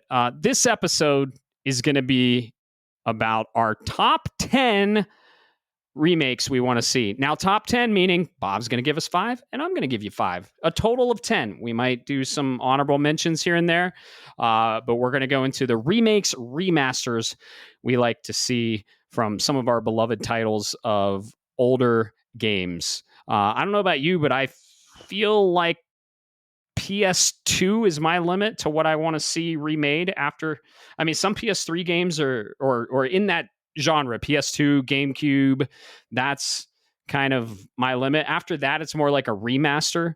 I don't know if there's remakes needed, but who knows? We'll hear your list, and I feel like remaking or remastering things from or remaking things from PS3 is kind of like when they a lot of games that we love, like my top 2 favorite games of all time have been remade. Final Fantasy VII, of course, that's a great remake. That's a PS1 game, but fucking Horizon Zero Dawn that came out on the PS4 midlife got remastered. Now, I think that's a little silly. We don't need to go remaking, except Bloodborne. We don't need to go be remastering PS4 games or remaking PS4 games. Let them breathe a little, right? And let's remake stuff from back in the day, SNES, GameCube, PS1, PS2, stuff like that. So, You're absolutely right. I got to tell you, yeah. just a preview right now, folks. This is how I'm looking at it. The newest of all of the games, which include my honorable mentions, if we get there, came out in 2005. So Yep. we're going 20 plus years into Yeah. the So past that on this. was GameCube, PS2, Yep. like pre Xbox. So yeah, let's get into it, man. We're gonna list off the remakes, remasters, either or of what we would like to see be made in the next few years. And I gotta say, a lot of mine, RE4, fucking. There's rumors of some on my list that I really want to see remade, and my top 10 favorite games of all time are probably going to correlate very heavily with this list. So, without further ado, you want to kick it off, Bob? Yeah, sure. Why the hell not? All right. Before I get into before I give you my first, I just want to say and reiterate, you're absolutely right. I'm eating fucking good. Oh, When I was making this list, it was really tough because I've already gotten Super Mario RPG. I've right. already gotten Resident Evil 2. I've already gotten Dead Space. If you know where to look on Steam, I've technically already gotten Half-Life. It just wasn't by Valve itself. Yeah, so I'm Yep. eating fucking good in the remake and remaster land, and Oblivion. You got Oblivion? Oblivion came out as well, and that was this year. But Yep. in the first one, not only and I differentiated this game, I want remake as a remake, not a Mm-hmm. remaster. Yep. Yep. I also So know which. let's delineate. Do you want Yeah, to? yeah. Yeah. Let's let's tell the audience what is the difference between a remake and a remaster. A remaster is basically giving it a fresh coat of paint and polishing the edges, using the same engine and making it shinier and more resolution. Right, same engine, same exact cutscenes, same exact animations. Right, you just polish it a little more. A remake is usually a new engine, usually a whole reimagining of the game. So remaster, uh, Legacy of Kain, Soul Reaver, Yeah. remaster. It's Yep. just prettier, same game but prettier. Remake, Resident Evil 2, right? Over the shoulder, no tank controls, completely different game following the vein and story of the same game. So that's the difference. You want to add anything to that? No, you absolutely nailed it, man. And there are use cases, at least from my subjective taste, right? Or objective. Hey, folks. Uh, this first one, uh, now as I was building out this list, I was going, okay, these are the games I want to see that haven't gotten any love. Would I would rather see remaster or remake? This first one is a remake. Not only do I want to call it a remake, I also know which developer I want to touch this game at. That's how much. Oh That's how yeah, much I'm looking at this. Okay, yeah. so we just recently got a beautiful remake in Silent Hill 2. Yep. Blooper team, I'm calling on you. All you got to do, and I know it, I say all you got to do is you got to go find the license holders for this game that was released exclusively on the Nintendo GameCube, Speaking my and then language. go find, and all you got to do is fit with the atmosphere, but upgrade into a new engine. Go find the team that did the RE2, the RE2, RE3 remake. Maybe collab with them if you can, and put it into the RE engine. And please, for the all of that is love is I holy. know what you're gonna say. I know what you're gonna Give it, say, motherfucker. go give us an Eternal Darkness, baby. Yeah, I knew it. This game is psychological horror to a T. Uh, this was so good that I'm surprised. I don't remember if they ever did, but I'm not surprised they didn't trademark the sanity bar that was in this. For anybody that doesn't know, this game came out in GameCube in 2002. I want to say, don't quote me on that, because it was before I graduated. So yeah, around 2002. It is a non-linear story that's very chapter based, but it's also got RPG mechanics. There's magic. You're going throughout different points in history, throughout the world, not just the European centric focus, but throughout the entire world, where everywhere from Japan to fucking America, pre-colonial America, mind you. Yeah, And then as you're going through, there's opportunities for for a sanity bar to drop. And what was really great about this game is that as that sanity bar dropped, the game would do things to you randomly, but it wouldn't tell you that it was doing those things. And so I good. don't know how many times do you ever get do you ever get the save card error? I saw them all. Okay. I made sure to see them all. Just the you go to save the game, and this was in the era of memory cards, and you go to Yep. save the game, and it says your memory card is corrupt, and then it just closes out the game, or quote unquote closes out the game. You're like, what the fuck? I just lost all of my data, and then it's like, nope, sorry, we're fucking with you. It Uh, it, plays with your sanity. Yeah. it turned down the music, the TV volume. Oh, dude, please. Yep. This is why I say blooper team. They could do it, Yeah, that's really good. Yeah. That's dude. awesome.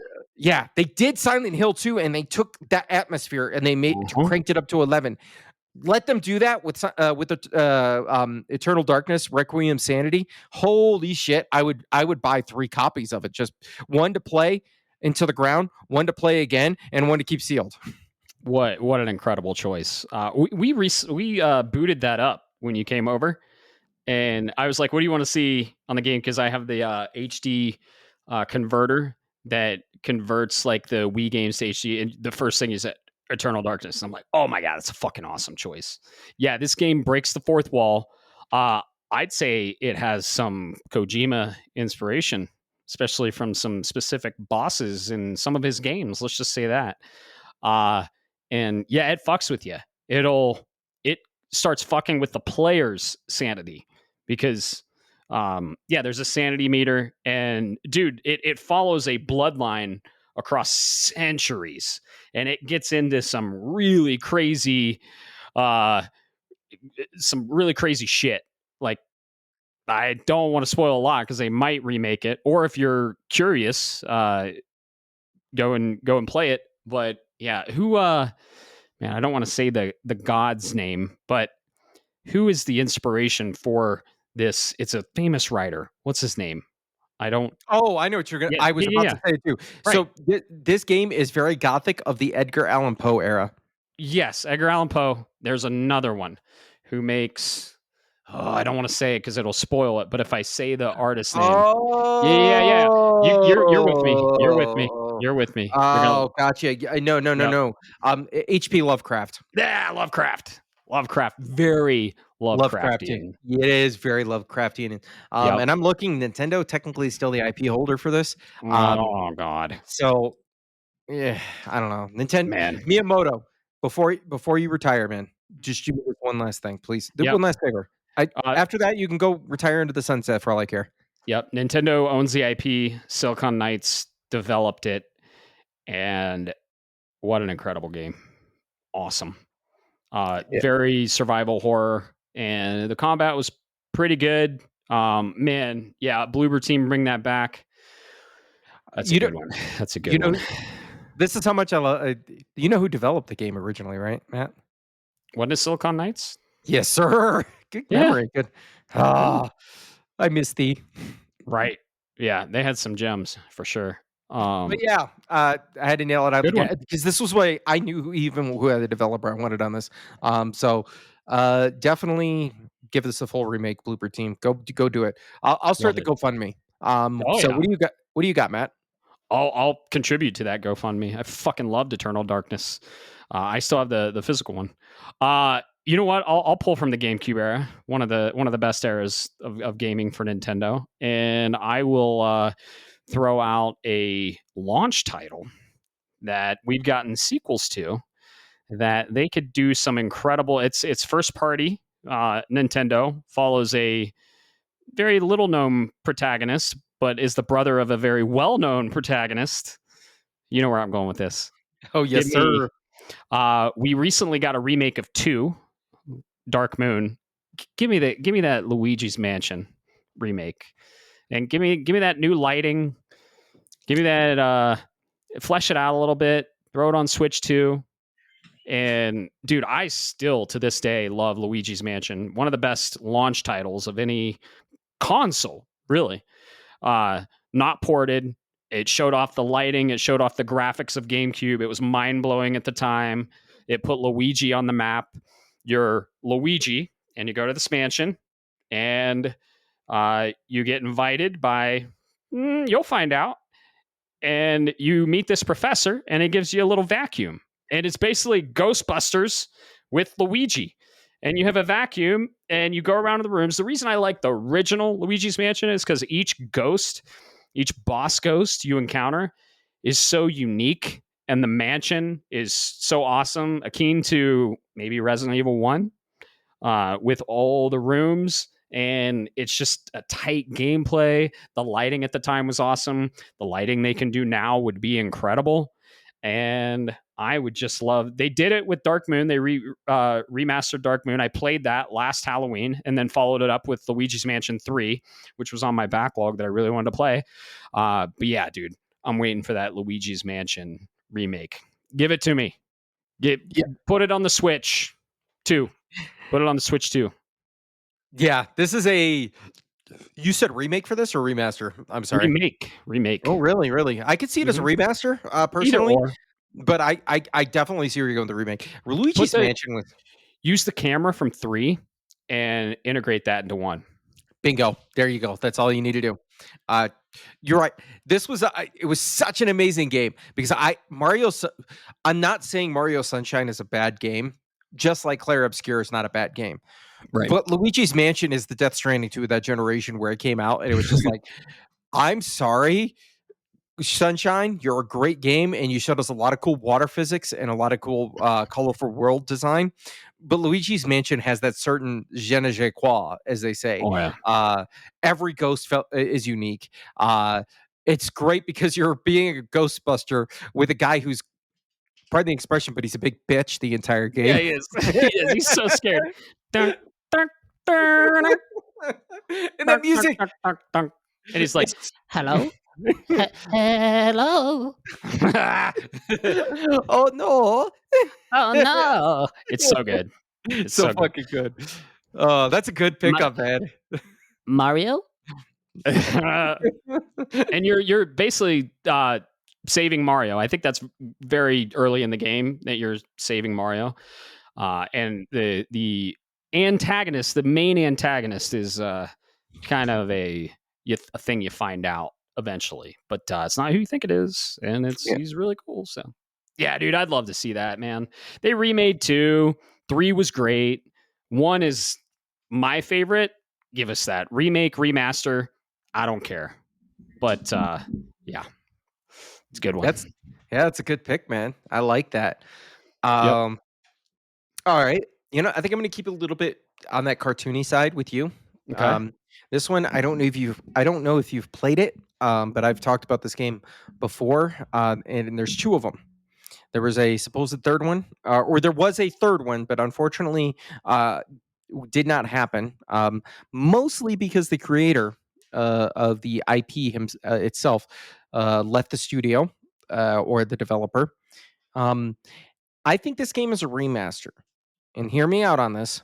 I think it's a remaster because even though it's out of the Polygon PS1 era, I think with it's very anime inspired. So give it a fresh coat of paint. You don't need to fuck with it too much. Maybe make a couple of extra, fill out the world with some extra structures and things of that nature. Make it feel a little bit more crowded. But you don't need to go crazy. The story's cool. The voice acting was just so stupid. I loved it. It was so 90, so late 90s. And that's the cult classic PS1 game, Mega Man Legends. Um, this game is and the second one, and then there's of course the spin-off Trombone. I think these games you just give them a fresh coat of paint, clean up the polygons a little bit, maybe touch up the sound design because the music in itself is good, but the PS1 chip for what they were going for only did so well, especially when you're talking about the at the time TVs with mono sound for the most part. Um, Go ahead, give us that. Keep the story. Keep the gameplay style.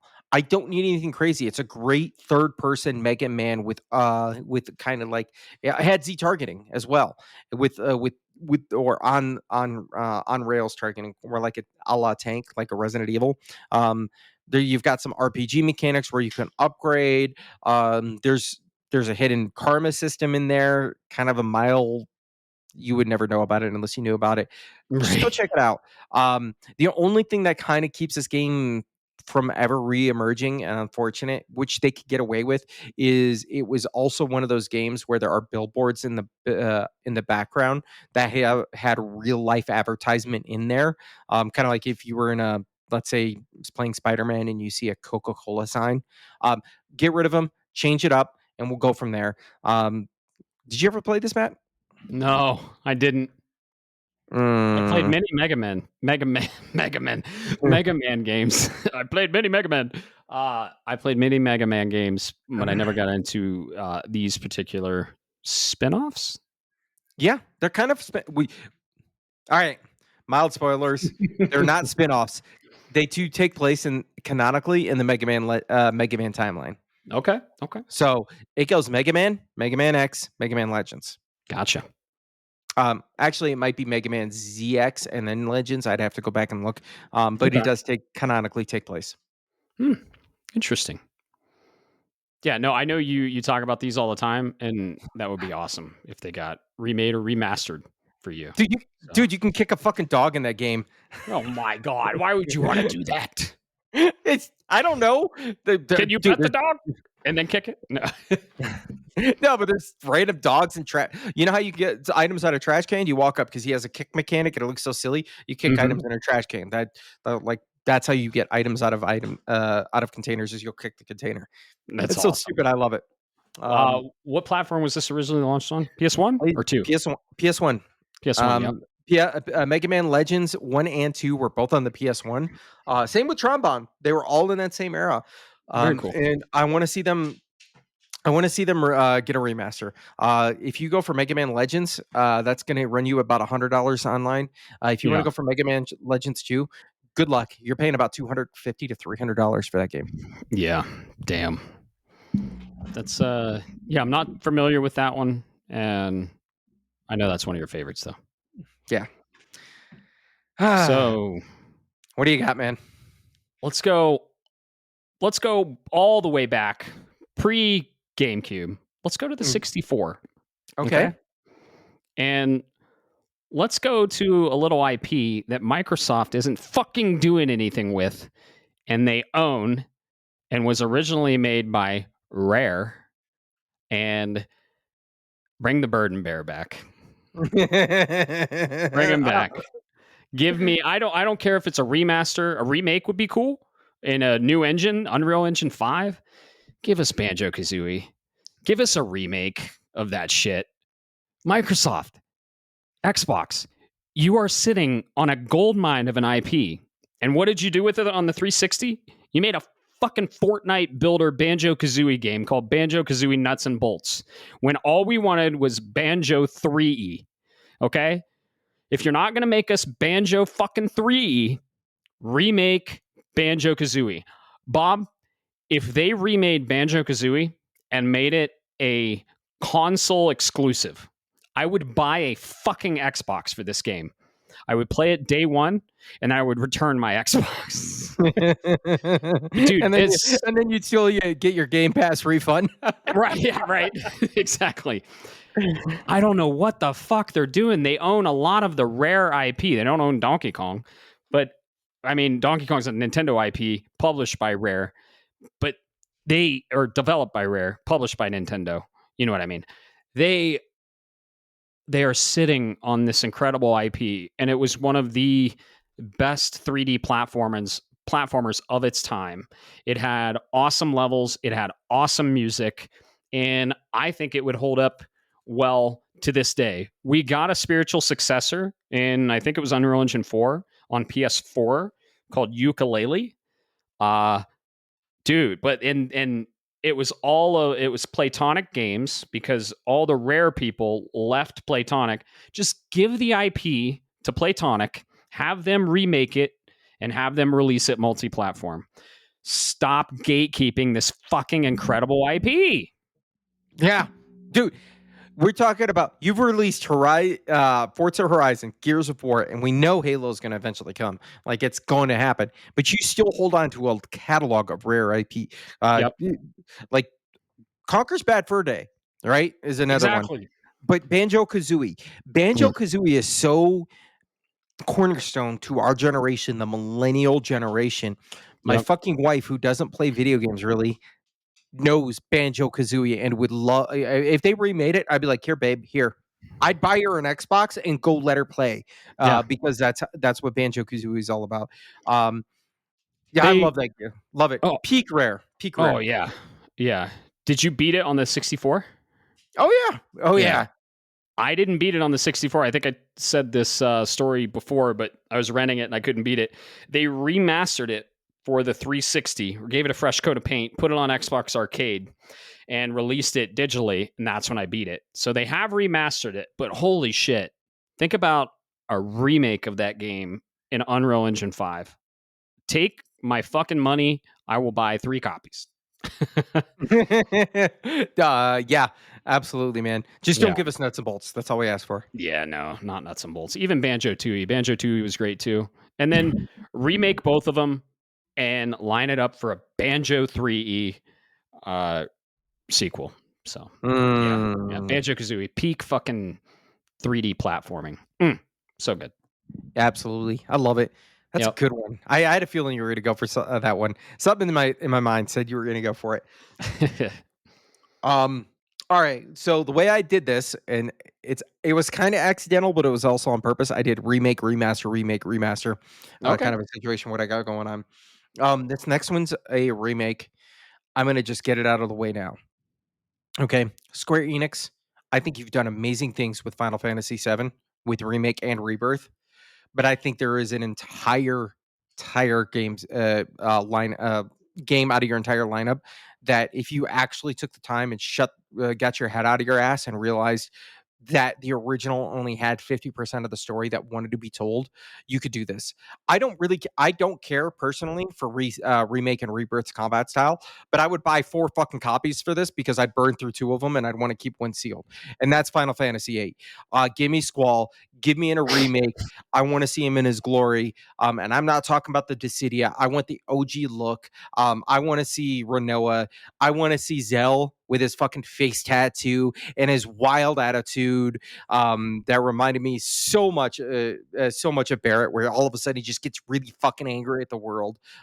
Different uh sources of why or motivation, but still that same kind of personality, where they just randomly outburst. Give me Cypher, give me all of that.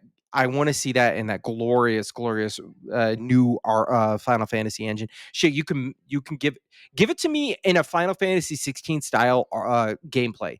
I don't even need to control everybody. I just want to take Squall in 2025 and use that gunblade and slash the fuck out of a behemoth. That's all I want. And then I could probably die happy if I'm being honest. Hell yeah. I would um, finally play and finish the game if that was the case. yeah. Um, I dude, the junction system, you could do it. There's so much. can You get know into what? it. I would even be okay with getting rid of the junction system and rebuilding that from the ground up, Mm. that combat. I Maybe like just a want more action focus like Remake did. I would Yeah, totally be down for that. I'm Oh, I okay would with that. day one, I'd be there. I couldn't get into the junction system. Using magic as items, consumables, I wasn't into Yeah. it. If you get into the world and the Yeah. seeds Oh and yeah. Ultimacia and what's going on, dude, that game has so much fucking lore. And if I'm being honest, that's what Gen Z is for. My kids who play, like, I've got one that plays Overwatch. They tell me about the lore of the characters, and I'm like, wait, there's a lore? And they're like, no, yeah. I'm like, it's a fucking hero shooter. And they're like, Right. well, no, this character is like this, and this is their backstory and motivation. And here's a, I'm like, okay. So Gen Z loves that shit. Final Fantasy VIII is ripe with it. I get why they did 7, and it's no disrespect to 7, but 7's been told. 8 only got a fraction of what we needed. That's true. That's true. And then there were rumors of 9 being remade, and you're like, what the fuck? We're skipping 8? I really hope they don't skip 8. And I hope they do go from 7. Not to be too unhinged, Matt, but whose dick do I have to suck to get that remade? Right. Right. Shit. So yeah, oh man. I would love to see a remake. We got a remaster, so that was cool. And they've been remastering up to 13, which 13 is being rumored to be remastered, which I would love. But yeah, I really do want to play 8. I'm very familiar with the characters, very familiar with the villain, pretty familiar with some of the story twists. I mean, it's going on fucking 30 years. It happens. 25 years, I don't know, 20, when was it? Came out in 98. Yeah, 98. 1 year after fucking 7. That's crazy. They went from 7 in 97 to 98 to 8 in 98 to 9 in 99. Yeah. Think about that. To then turn around and do 12 because they are 10 and then 11 and then 12. Yeah. By 12 came out in 2003. That was peak Square. Oh, I'm sorry. Square Enix. Oh, gotcha. Yep. Yeah. Ironically, my next one is Final Fantasy as well. Oh, nice. And we're going to take it way back to SNES. Ooh. SNES. They recently did Pixel remasters, but one of the biggest fan favorites that I unfortunately haven't beat, and I'm honestly waiting for this remake. We already got a remaster. Give us a remake in, get this, the 2D HD Octopath engine. Final Fantasy VI. Okay. I'm halfway through 6, and it hasn't aged well. There's some quality of life stuff that needs added. Add some quality of life. Just tweak that Magitech system a little bit and the Esper system. Tweak it a little bit. There's so many options. There's so many builds. You can break it pretty much. There's so many characters. There's so many playable characters. Give us a waypoint, like a journal or something like that. Just give us a journal on where to go next. Because I think I'm halfway through the game and I put it down for a little bit. Now I don't know what the fuck to do. But holy shit, the story, the characters. I know some twists that happen at the end because we're looking at that's a 30-year-old game. But dude, give us. Like we got Dragon Quest from SNES. Give us Final Fantasy VI in the 2D HD engine. Oh my god, I would eat that shit up, and I would finally finish Final Fantasy VI. It's on my list of unfortunate backlogs that I haven't finished, and I know, dude, a lot of 7 was inspired by 6. 6 is one of the biggest fan favorites and one of my favorite IPs of all time. I'm very ashamed that I haven't finished it. I know a listener of the show, who will remain nameless, has always been encouraging me to finish it. And it's like, you finished Final Fantasy VI yet? And I was like, no. And then I'm like, I don't know what to play. And he's like, how about Final Fantasy VI? And I'm like, fuck. But dude, oh my god, that game would be so incredible. They did some remake-esque things with Celeste and the opera scene. I don't want to spoil a lot, but they made it kind of 3D in a 2D HD engine. So give us just the entire game that way. Give us some quality of life enhancements. Oh my god, I'm all in. You're absolutely right, and I love the 2D HD Octopath engine call out. I don't know what the name of that engine is, but the point is, yeah, go look that up. But the reason I say this is what really struck me about their specific engine or specifically Octopath. I have an answer for you. All right, what is it? Weird name. It's proprietary. Unreal Engine 4. All right. Uh, the reason I loved it is, uh, and you'll know where I'm going with this map is in Octopath when you fight enemies, they're normal enemies. They're about the same size. Let's say you fight a wolf, right? They're about the same size of the character. You get all the cool particle effects. When you fight a boss, they're comically but monstrously huge at the same time. Could you? Hmm. You know, I'm not going to spoil six. I'm not going to touch it, but you know where I'm going with this, right? They do the same in 6. They're Pixar, but then when you're fighting them, they're larger than life. Exactly. You Yeah. see where I'm going with this. It's almost a natural fit and Yeah. evolution of what came out of six. Right. And as we know, when you talk to Final Fantasy people who know Final Fantasy and talk about Final Fantasy, and I don't want to say tourists or casuals, but they really kind of are, in some sense, is there's the big three, and I know eight's not on that list. 6, 7, and 10. When people talk about the big Yep. three, those are the big three. Right. Uh, the SNES, PS1, PS2 era. Yep. I get it. I would totally love that. Dude, that'd be another one. I'd buy like 3 copies just because of the Hell yeah. novelty of it. Get it on PlayStation? Oh, please. Hmm. All in. All in. I want it. I've been waiting for it. I think it might be coming. That and Uh, maybe I'll do a honorable mention right now. Another one uh, from the go SNES, ahead. from Go ahead. Squaresoft. Go ahead. On the SNES, is it not on your list? No, no, but that's mostly because I knew you were going to call it out. Chrono Trigger. Yep. Give us that in the 2D HD engine. That's a honorable mention. Give me it. Yeah. Give me it. That'd be a good one. You know, it's Yep. another RPG. It's in my honorable mention. It's Breath the of only Fire. No, it's the only handheld one on my list. RPG, not On a Pokemon. on a Square handheld. Enix No, handheld. Camelot. Oh, interesting. Okay. I'd want it as a remake, and that's Golden Sun. Yes. Yes. Yeah. And the 2D HD. Yeah, that'd be cool. Yes. See where I'm going with that, right? Yep. Oh, dude. Yeah, imagine the Jin as you're Oh, like summoning them. That I game is loved Golden Sun.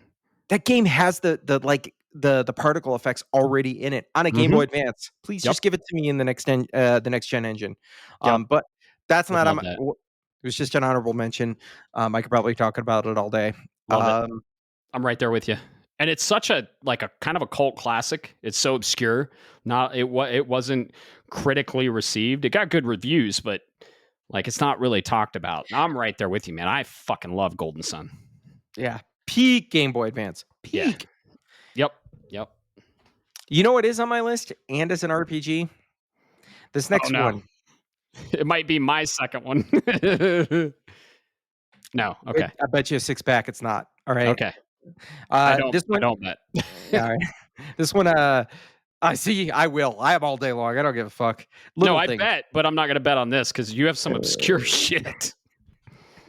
This next one, it's another anime stylish, so we don't need a remake. Give us a remaster, clean up the pixelization. Mm-hmm. Um, give me all of that goodness. This game not only got released on a dying system, it got then re-released to a Nintendo console. Mm-hmm. Um, and I'm really glad I got a copy of it because it's really fucking expensive right about now. And if you haven't played this as an RPG and you're an RPG fan, I highly recommend it. Um, it is got this really cool, almost, I don't want to say it's a fantasy world, but it's not high fantasy with elves and magic. This is more steampunk style fantasy. It's very concise in regards to like the way Wild Arms is, where there's only these are the protagonists and these are the people you learn along the way, and this is how it goes. But it's got shipbuilding, it's got flying, it's got discovery, it's got a world map that you can explore, or kind of like a clear obscure. And give me Skies of Arcadia, baby. Yep. That was on the Uh, GameCube too. Yes, that's the re-release. I don't say remaster, but the re-released Skies of Arcadia Legends, Mm-hmm. because it originally hit onto, excuse me, the Dreamcast. And this game came out of nowhere for me. Um, Mm-hmm. when I was when I was looking for GameCube games, I was like, "Oh, this is kind of cool. It's got a pirate on the cover. What's this game about?" And I didn't realize at the time that it was actually an RPG. Mhm. It I'm looking right now. Yeah, you if you want to get it on the GameCube, guess what? You're chucking out Oh, $150 yeah. for it. Used to Um, have it. uh, I so know. good.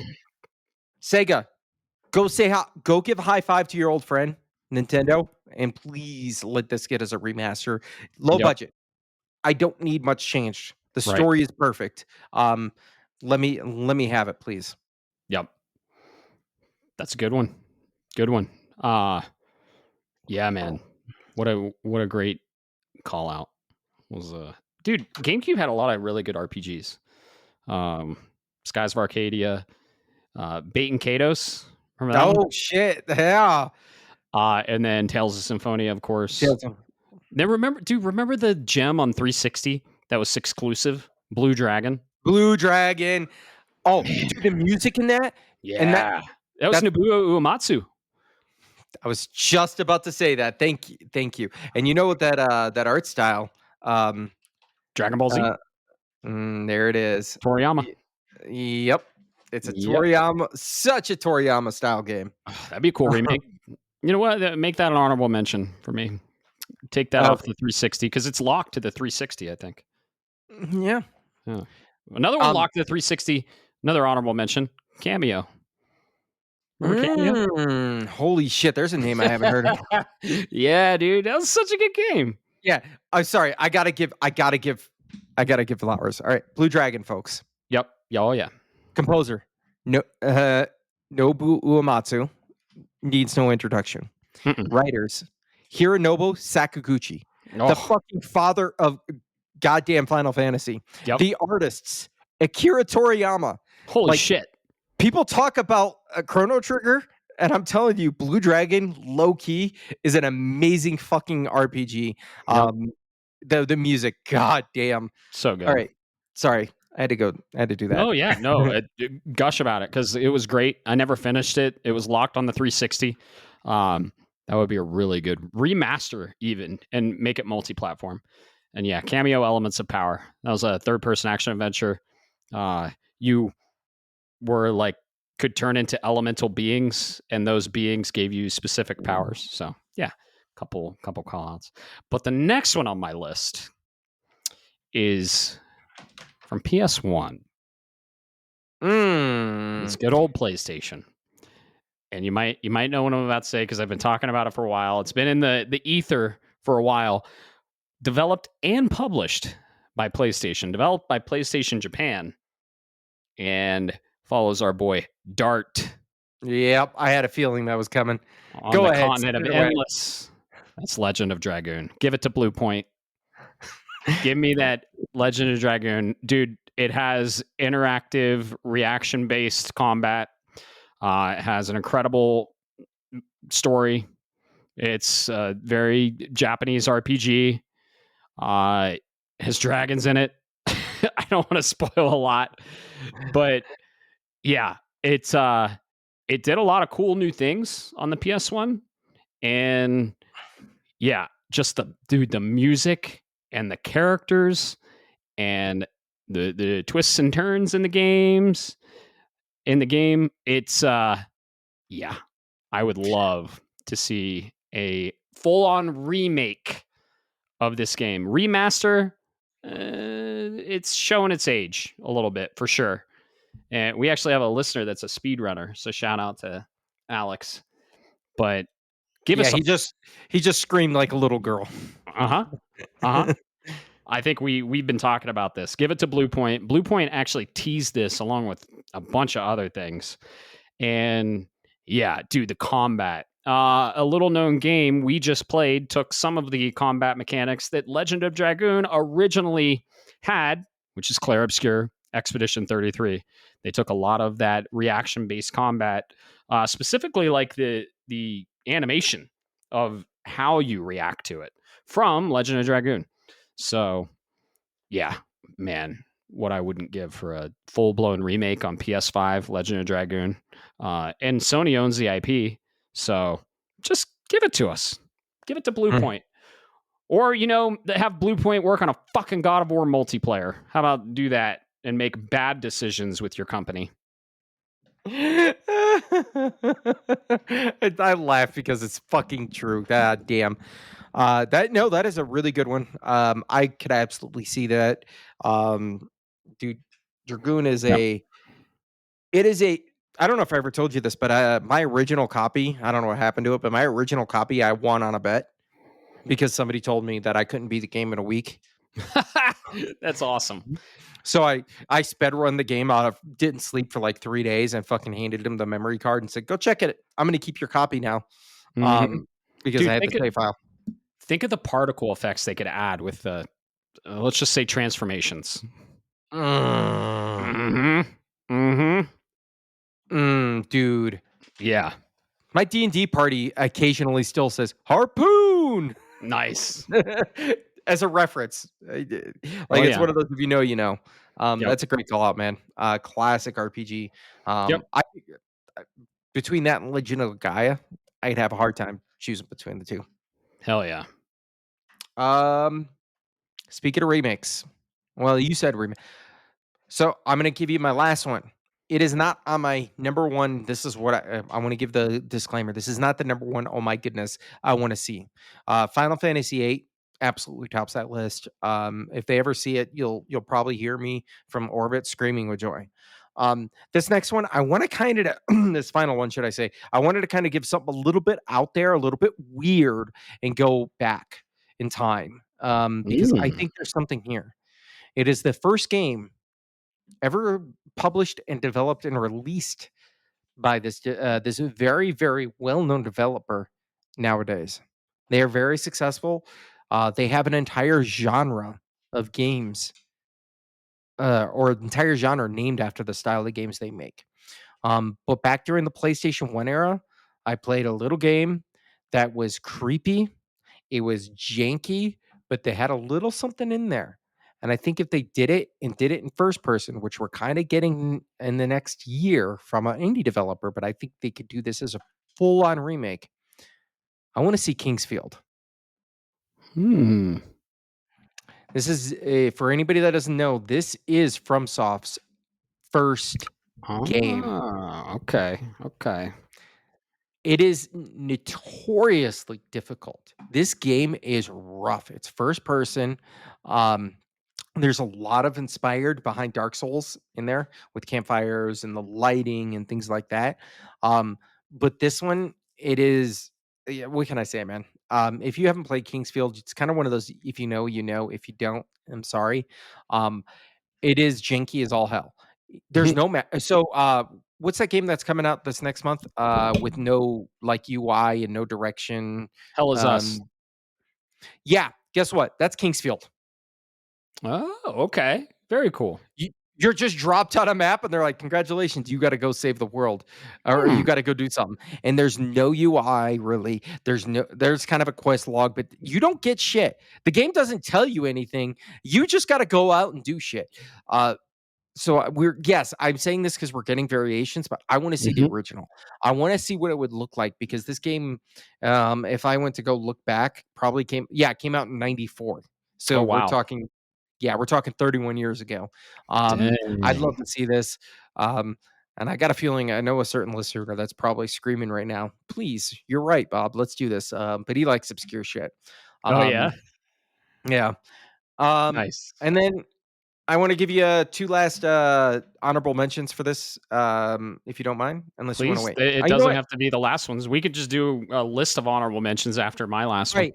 Tell you what, go ahead because I don't think my honorable mentions are your last one, but I don't want Yeah. to risk it.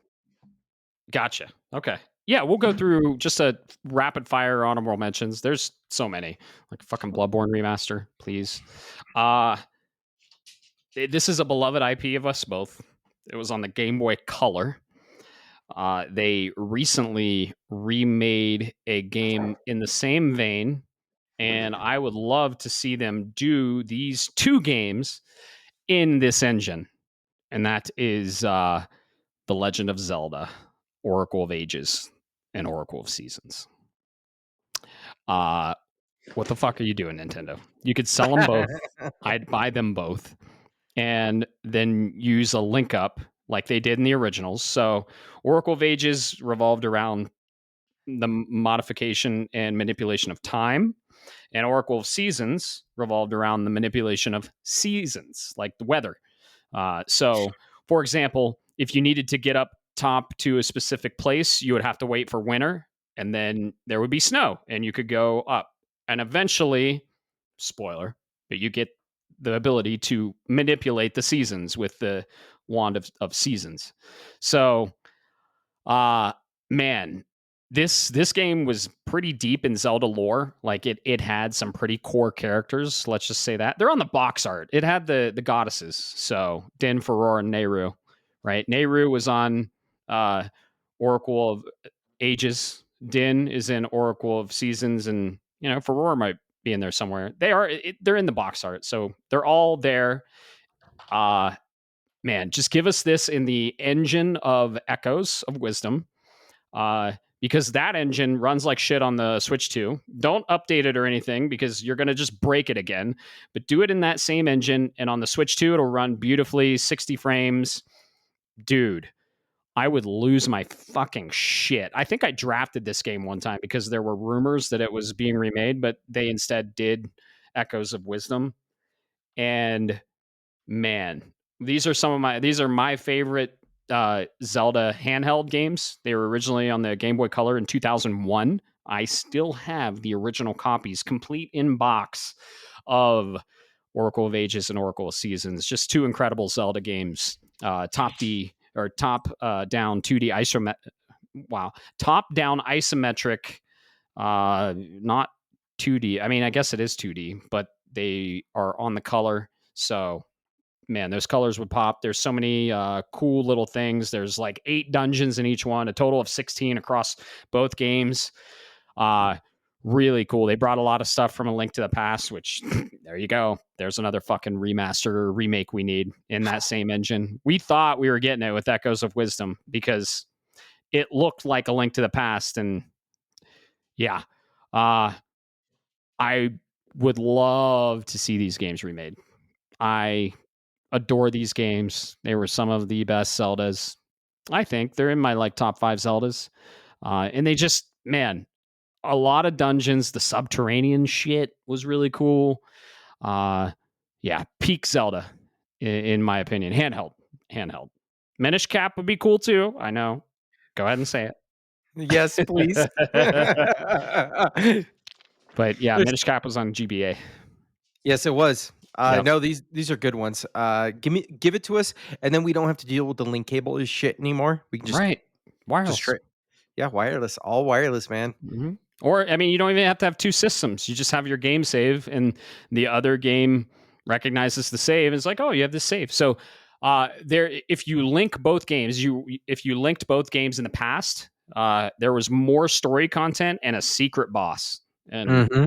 if you played any Zelda game, and the boss that was glaringly, obviously absent from the games that you finally saw. So, yeah, so cool. Such a cool concept. They of course did it with Pokemon Blue and Red, Red and Blue, but there was never a linking the two to get extra story content that was unlocked in one of the games. So that was just a super cool concept, and I'd love to see those games remastered in our new engine. When I saw that new engine for Link's Awakening, which is just an incredible fucking remake, especially on the Switch 2. Switch runs like fucking sideshow, not optimized.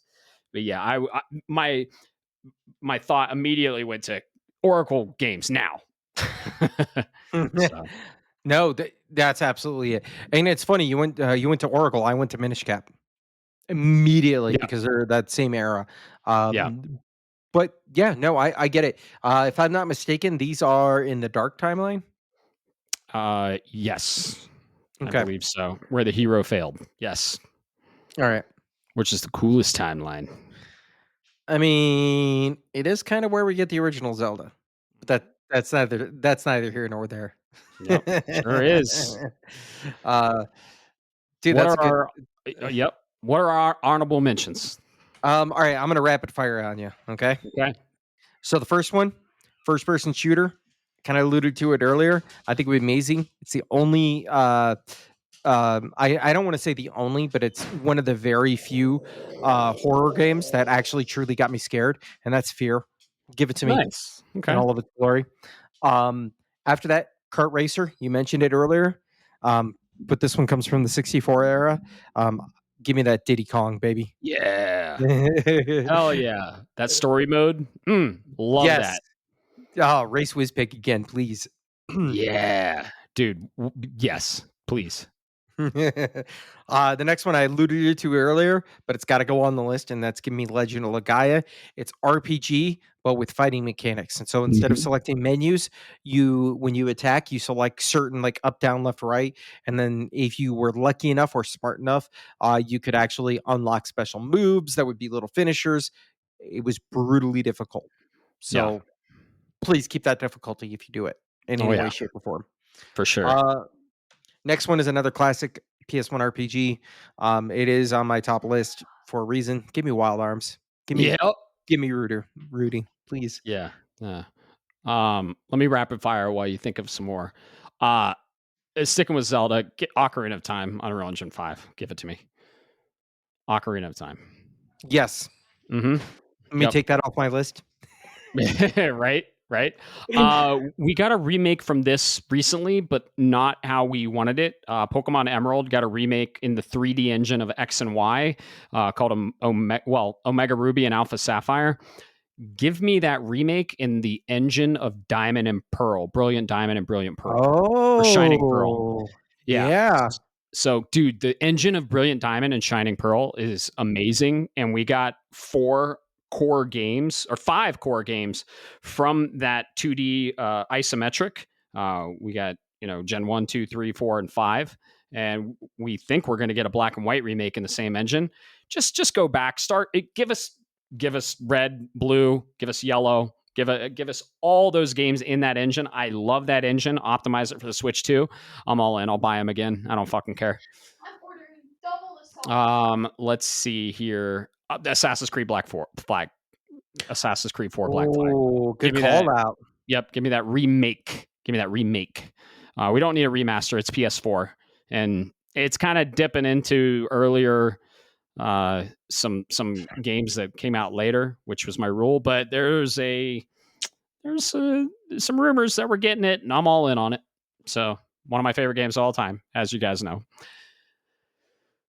Let's see. I'd love to see in the Dread engine give us Super Metroid. Ooh, that would be really good. We got Metroid 2 Samus Returns in Yeah, we did. a new engine, not the Dread engine, and then we got Zero Mission, which was a remake. So, uh, remake fucking Super Metroid in the Dread engine. Put it on Switch too. I would buy that shit in a heartbeat. Super Mhm. Metroid's one of the peak 2D Metroid games. I think we already talked about this on our 16-bit. Yep. So Yeah, we did.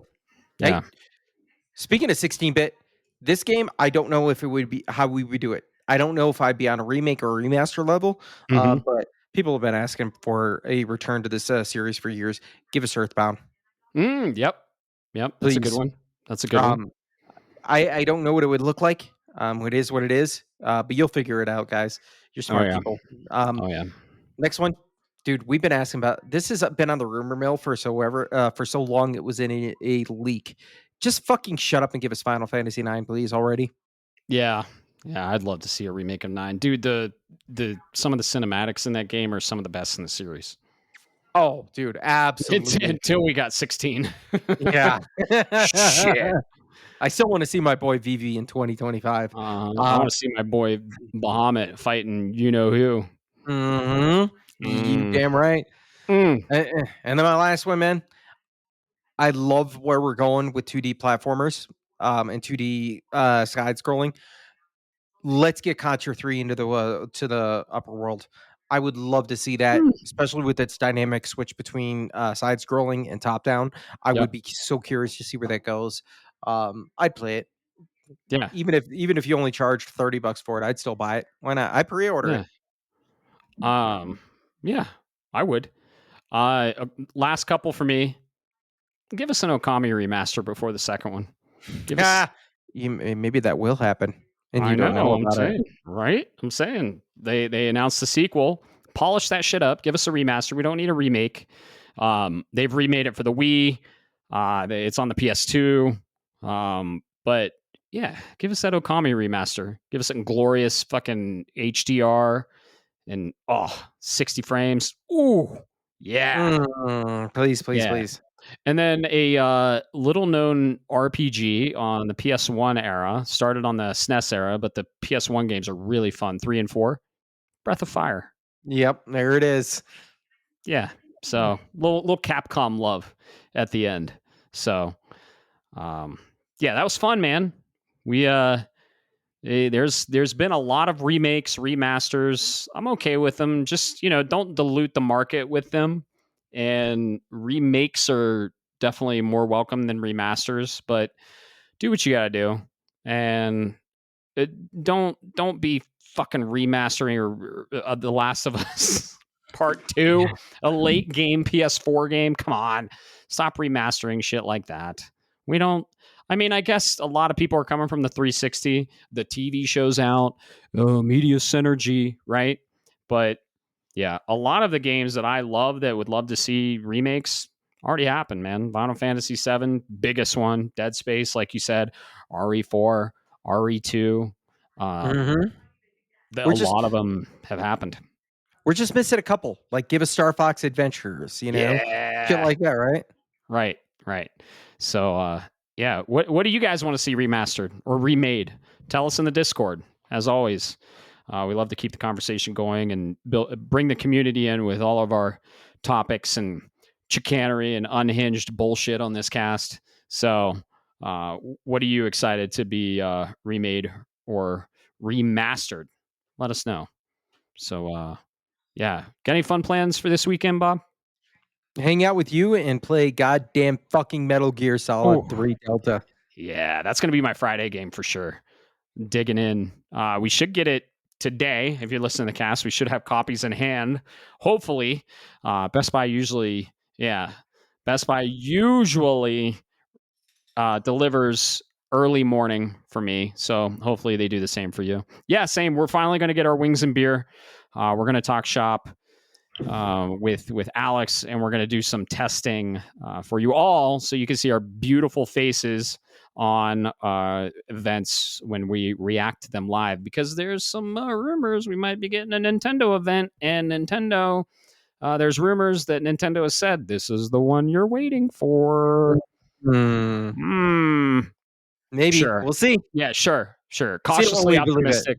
We'll see. But we'll of course report all the news here and have some fun with it. So, yeah, this has been fun. This has been episode 18, and we're going to get the fuck out of here. Everyone have a great rest of their day. Peace. Shapes of Gaming is a podcast shaped around gaming and, most importantly, our community. That's you. It is written, created, and recorded in beautiful Colorado Springs, Colorado by me, Matt Stenson, and my good friend Bob Harriman. If you would like to be part of this amazing community, be sure to like, subscribe, or follow us on all the social media platforms or the podcast app of your choice. Thanks so much for listening, and always remember, keep the conversation going, and most importantly, keep gaming.